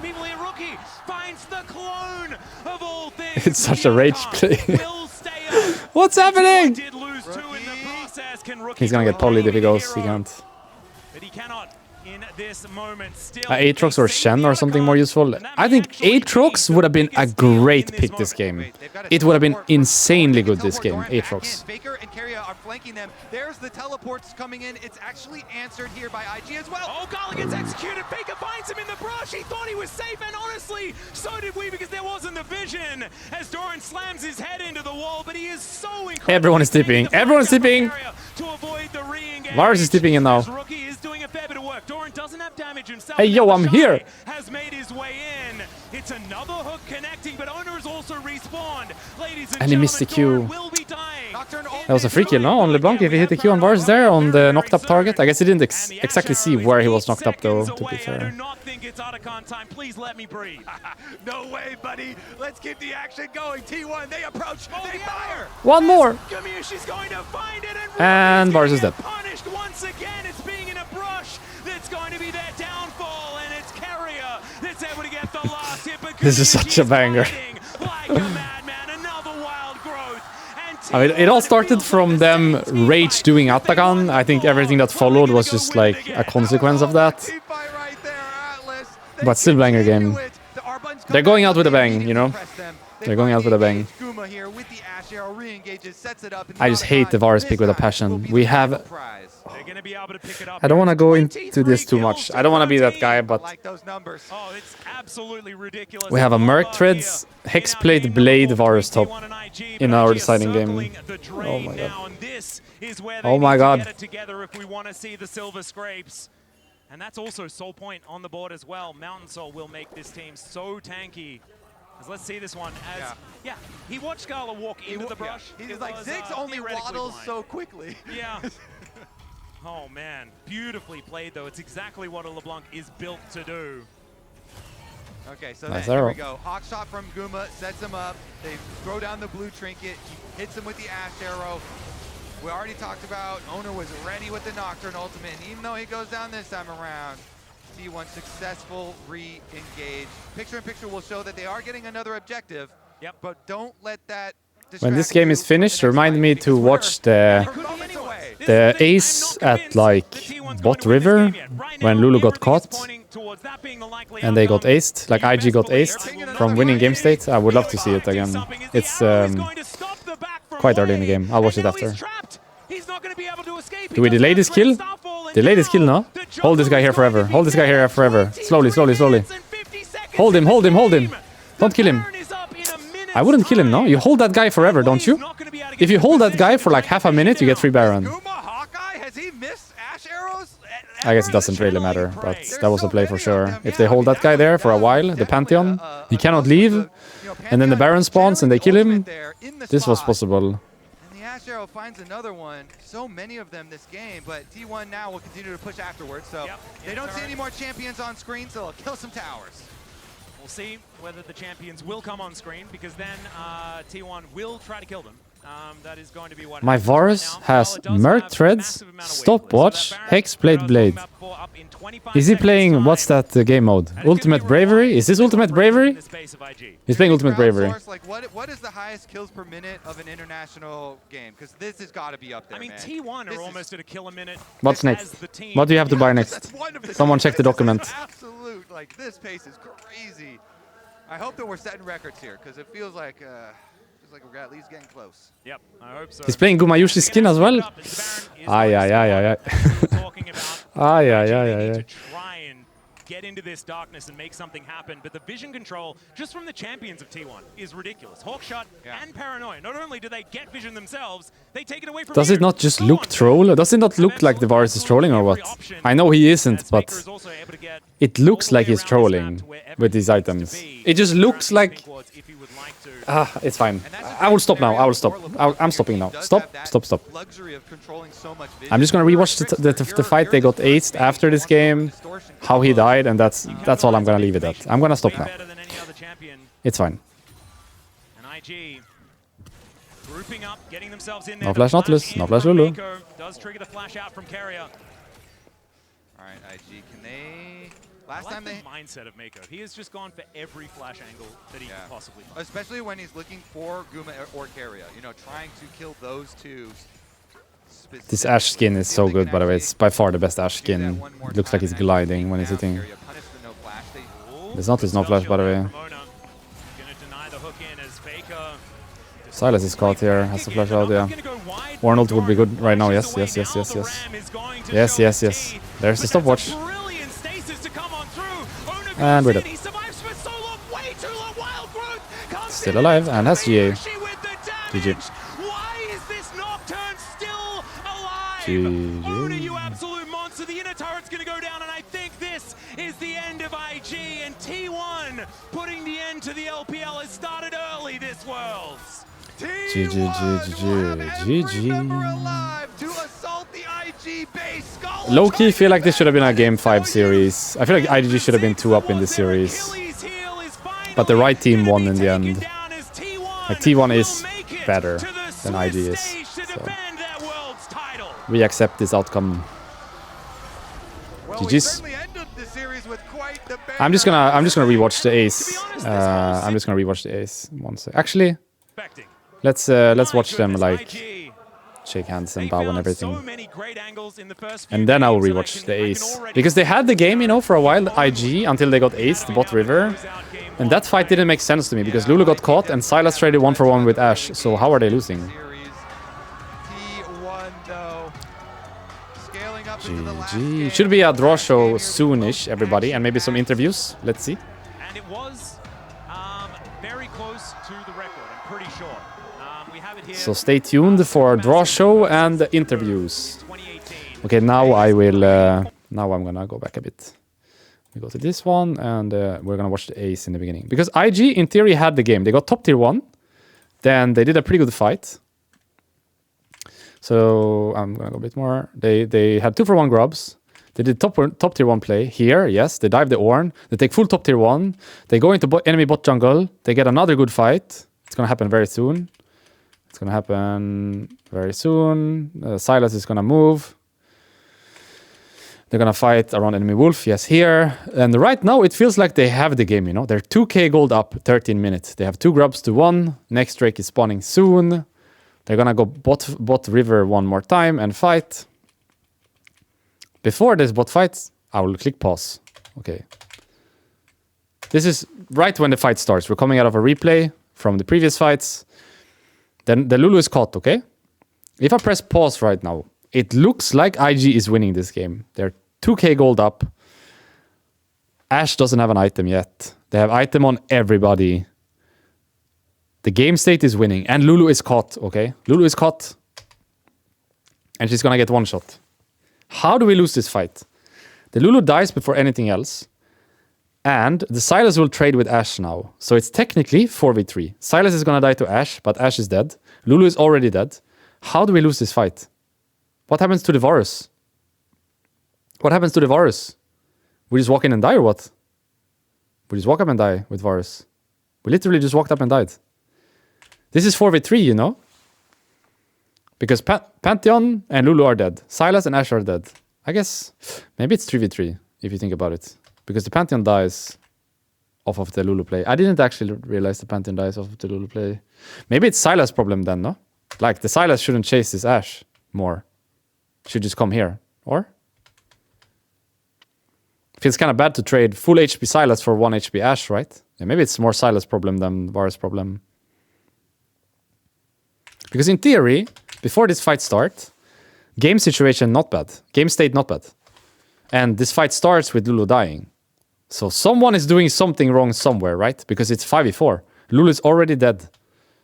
This fight cannot be losing. It's Sylas' problem, I think, more so, no? Sylas has to come here and fight with these people. Trading 1-for-1 here with Ashe, when you're full HP Sylas to 1 HP Ashe is not good. And then the Varus has to play slower, I guess, and not get caught here, because he just walks in and dies. So Sylas trades 1-for-1 when he shouldn't. Varus walks up when he shouldn't. And now it's a 3v2.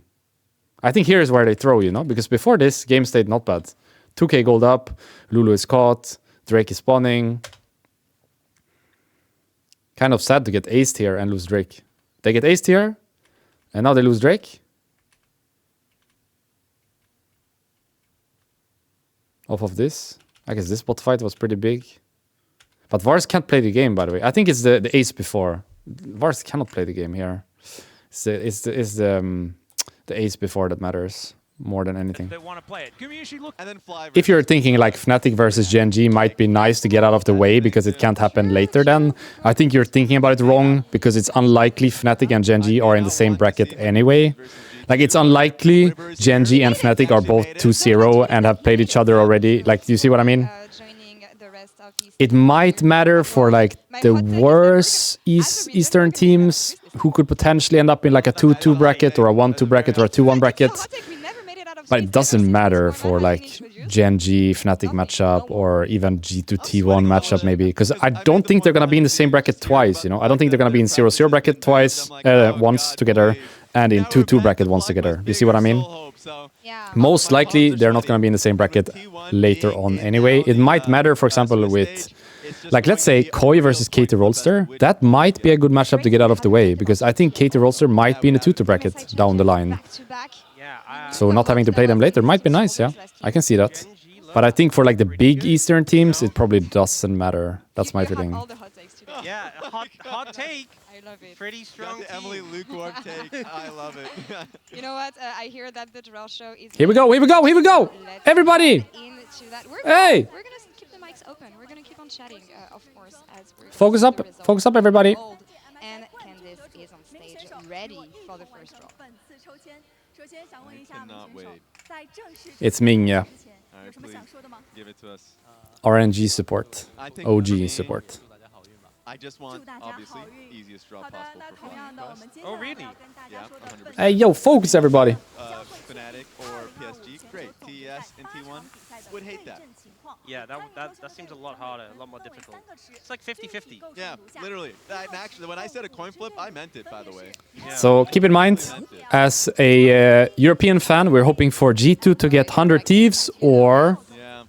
We're getting used to it. Oh god, my palms Which was the other one? sweaty, guys. PSG. We're hoping for 100 Thieves or PSG for G2. So it's gonna be a series And for Koi, we're hoping for Secret Whales or Vivo Keystars. And for Fnatic, we're hoping for FlyQuest or CFO, okay? Keep in mind.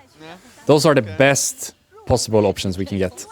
If we are unlucky, we get, for example, G2 versus T1, Fnatic versus Gen G, and Koi versus Anyone's Legend or HLE.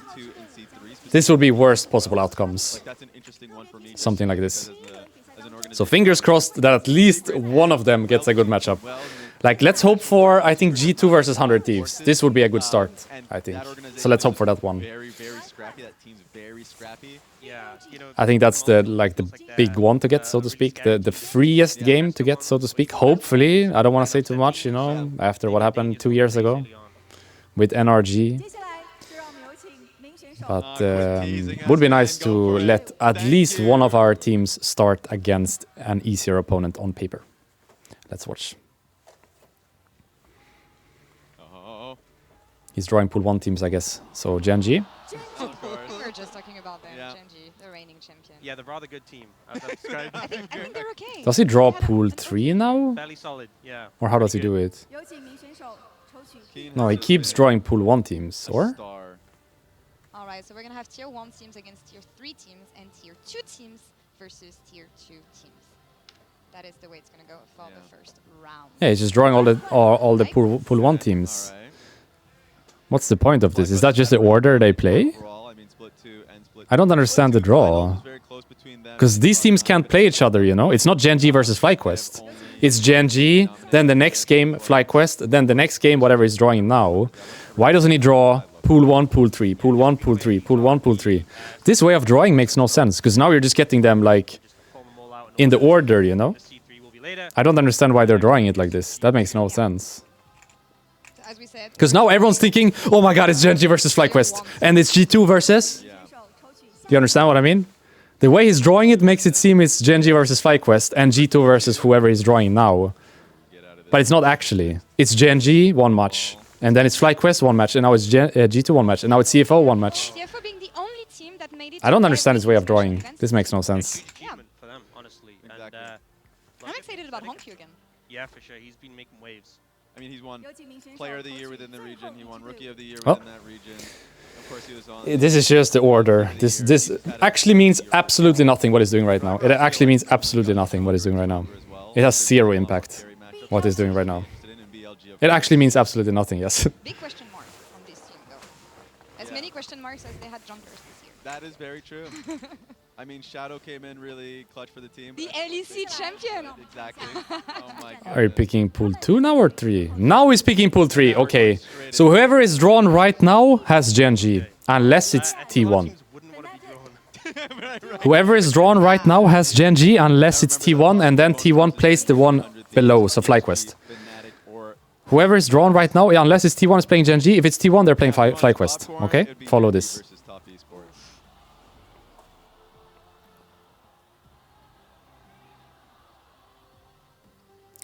Gen G, PSG. All right, Gen G versus PSG is my understanding of that one. Gen G, PSG, Rough matchup first for round. anyone going against Gen G. Yeah. So, Yeah, that's the thing. So the next team that is drawn is playing FlyQuest, unless it's 100 Thieves.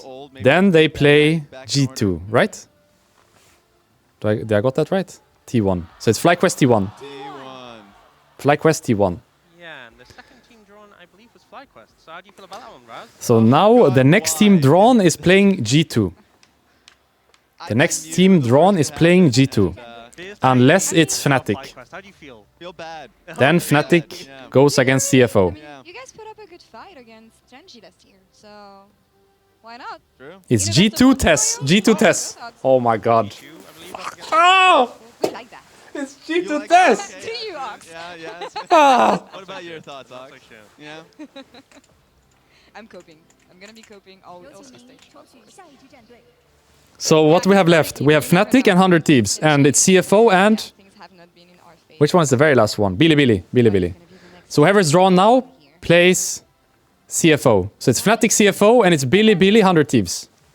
Up against CFO. Yeah. Fnatic CFO, Bilibili 100 Thieves. Yeah, I think CFO, a lot of people have them kind of as a dark horse. You know, Do you see what I mean? If they did the draw, one pool 1, one pool 3, one pool 1, one pool 3, it would be much easier to follow. Now you had to remember in your head which one was drawn in which order. This was too complicated. They should have done it the other way. But it's fine. We know it now. Is that BLG for you guys? Oh, no. BLG versus 100 Thieves. Fly versus T1. Yeah. Yeah. could you imagine? Or at least an overview, yes. They made this unnecessarily hard, yes. Okay, here they come, here they come. Wait, am I in the way? Am I in the way? Let's see. What do we have? G2 TS. It's Gen PSG, Fly T1, G2 Tess, CFO Fnatic, BLG 100 Thieves. Not bad either. True. CFO Fnatic is gonna be a bloodbath. Yeah, it will be. That is the only thing I expect from this matchup. Are we winning? I don't know. Again, I'm not gonna say. There will always be. I feel like you just can't. And now it's only the pool 2 teams being drawn, and they play each other, you know? So I wonder how they do it now. Is it the 2 teams that are drawn next to each other that play, or do they do 3 teams on the left side and then 3 teams on the right side? I have no idea how they do this now. I feel okay. Is this team after team plays each other, or is this 3 teams left side, 3 teams right side? I have no idea. I actually don't know this one. So the rest of these teams I have no are idea. Tier 2 teams matched up against each other. For 3 more For example, the team that is drawn right now, do they play HLE, or are they the match below? HLE had to come back on I have no idea. I have no idea. I'm lost. And then came back by the end of the year. Yeah, Road to MSI was They rough lost for them, me. Yeah. and they obviously didn't make it to MSI. Bit of a resurgence in playoffs. Yeah. So And Viper's a maniac, so I mean. And it's Peanuts. last Is this round at World HLE Cup, AL, or is this below them? I have no idea. returning after I have no idea. a really good MSI, Yes. gotta say. I mean, the regular season was a little bit messy, but they got it in order. And Is this HLE AL, or is it not? I have no idea. We will see. I have no idea. not I'm the lost. best one They post lost me. MSI, but, Yeah. you know, we saw a lot of great performances from them. Hopefully they can. I guess we just watch and we figure it out later. hopefully like the short boot camp that they've had, of course, as you said, and Vivo Cade Stars. I mean, they were a big surprise, of course, getting in the finals, taking down 100 Thieves in the fashion that they've done. Dasamis and Miru were real standouts there for that team. They kept on ramping up all here. Exactly. Started really low, and yeah, the addition of Miru in the mid lane really helped out the team. And First time we Morteus, see of course, exactly. And Morteus, I think, as an AD carry, a rookie AD carry, has had a really strong showing. And we get Trimby again. True. I'm Team excited. Secret Wells. All right. TSW. And Team Secret Wells is a really fun team. Yeah. I mean, just watching their mid jungle duo and how chaotic they are, the carry junglers, the Silas is a fun one there. So Super aggressive. You know. exactly. Absolutely expect them trying to make the game a bloodbath. Sometimes opponents try and deny them from that. We'll True. see how it plays out in their matchup. My goats! KT, how do you feel about them? I don't feel anything, Raz, when it comes to KT. That's the a rule. very diplomatic answer. Yes. I made mistakes in the past. We'll see how it goes.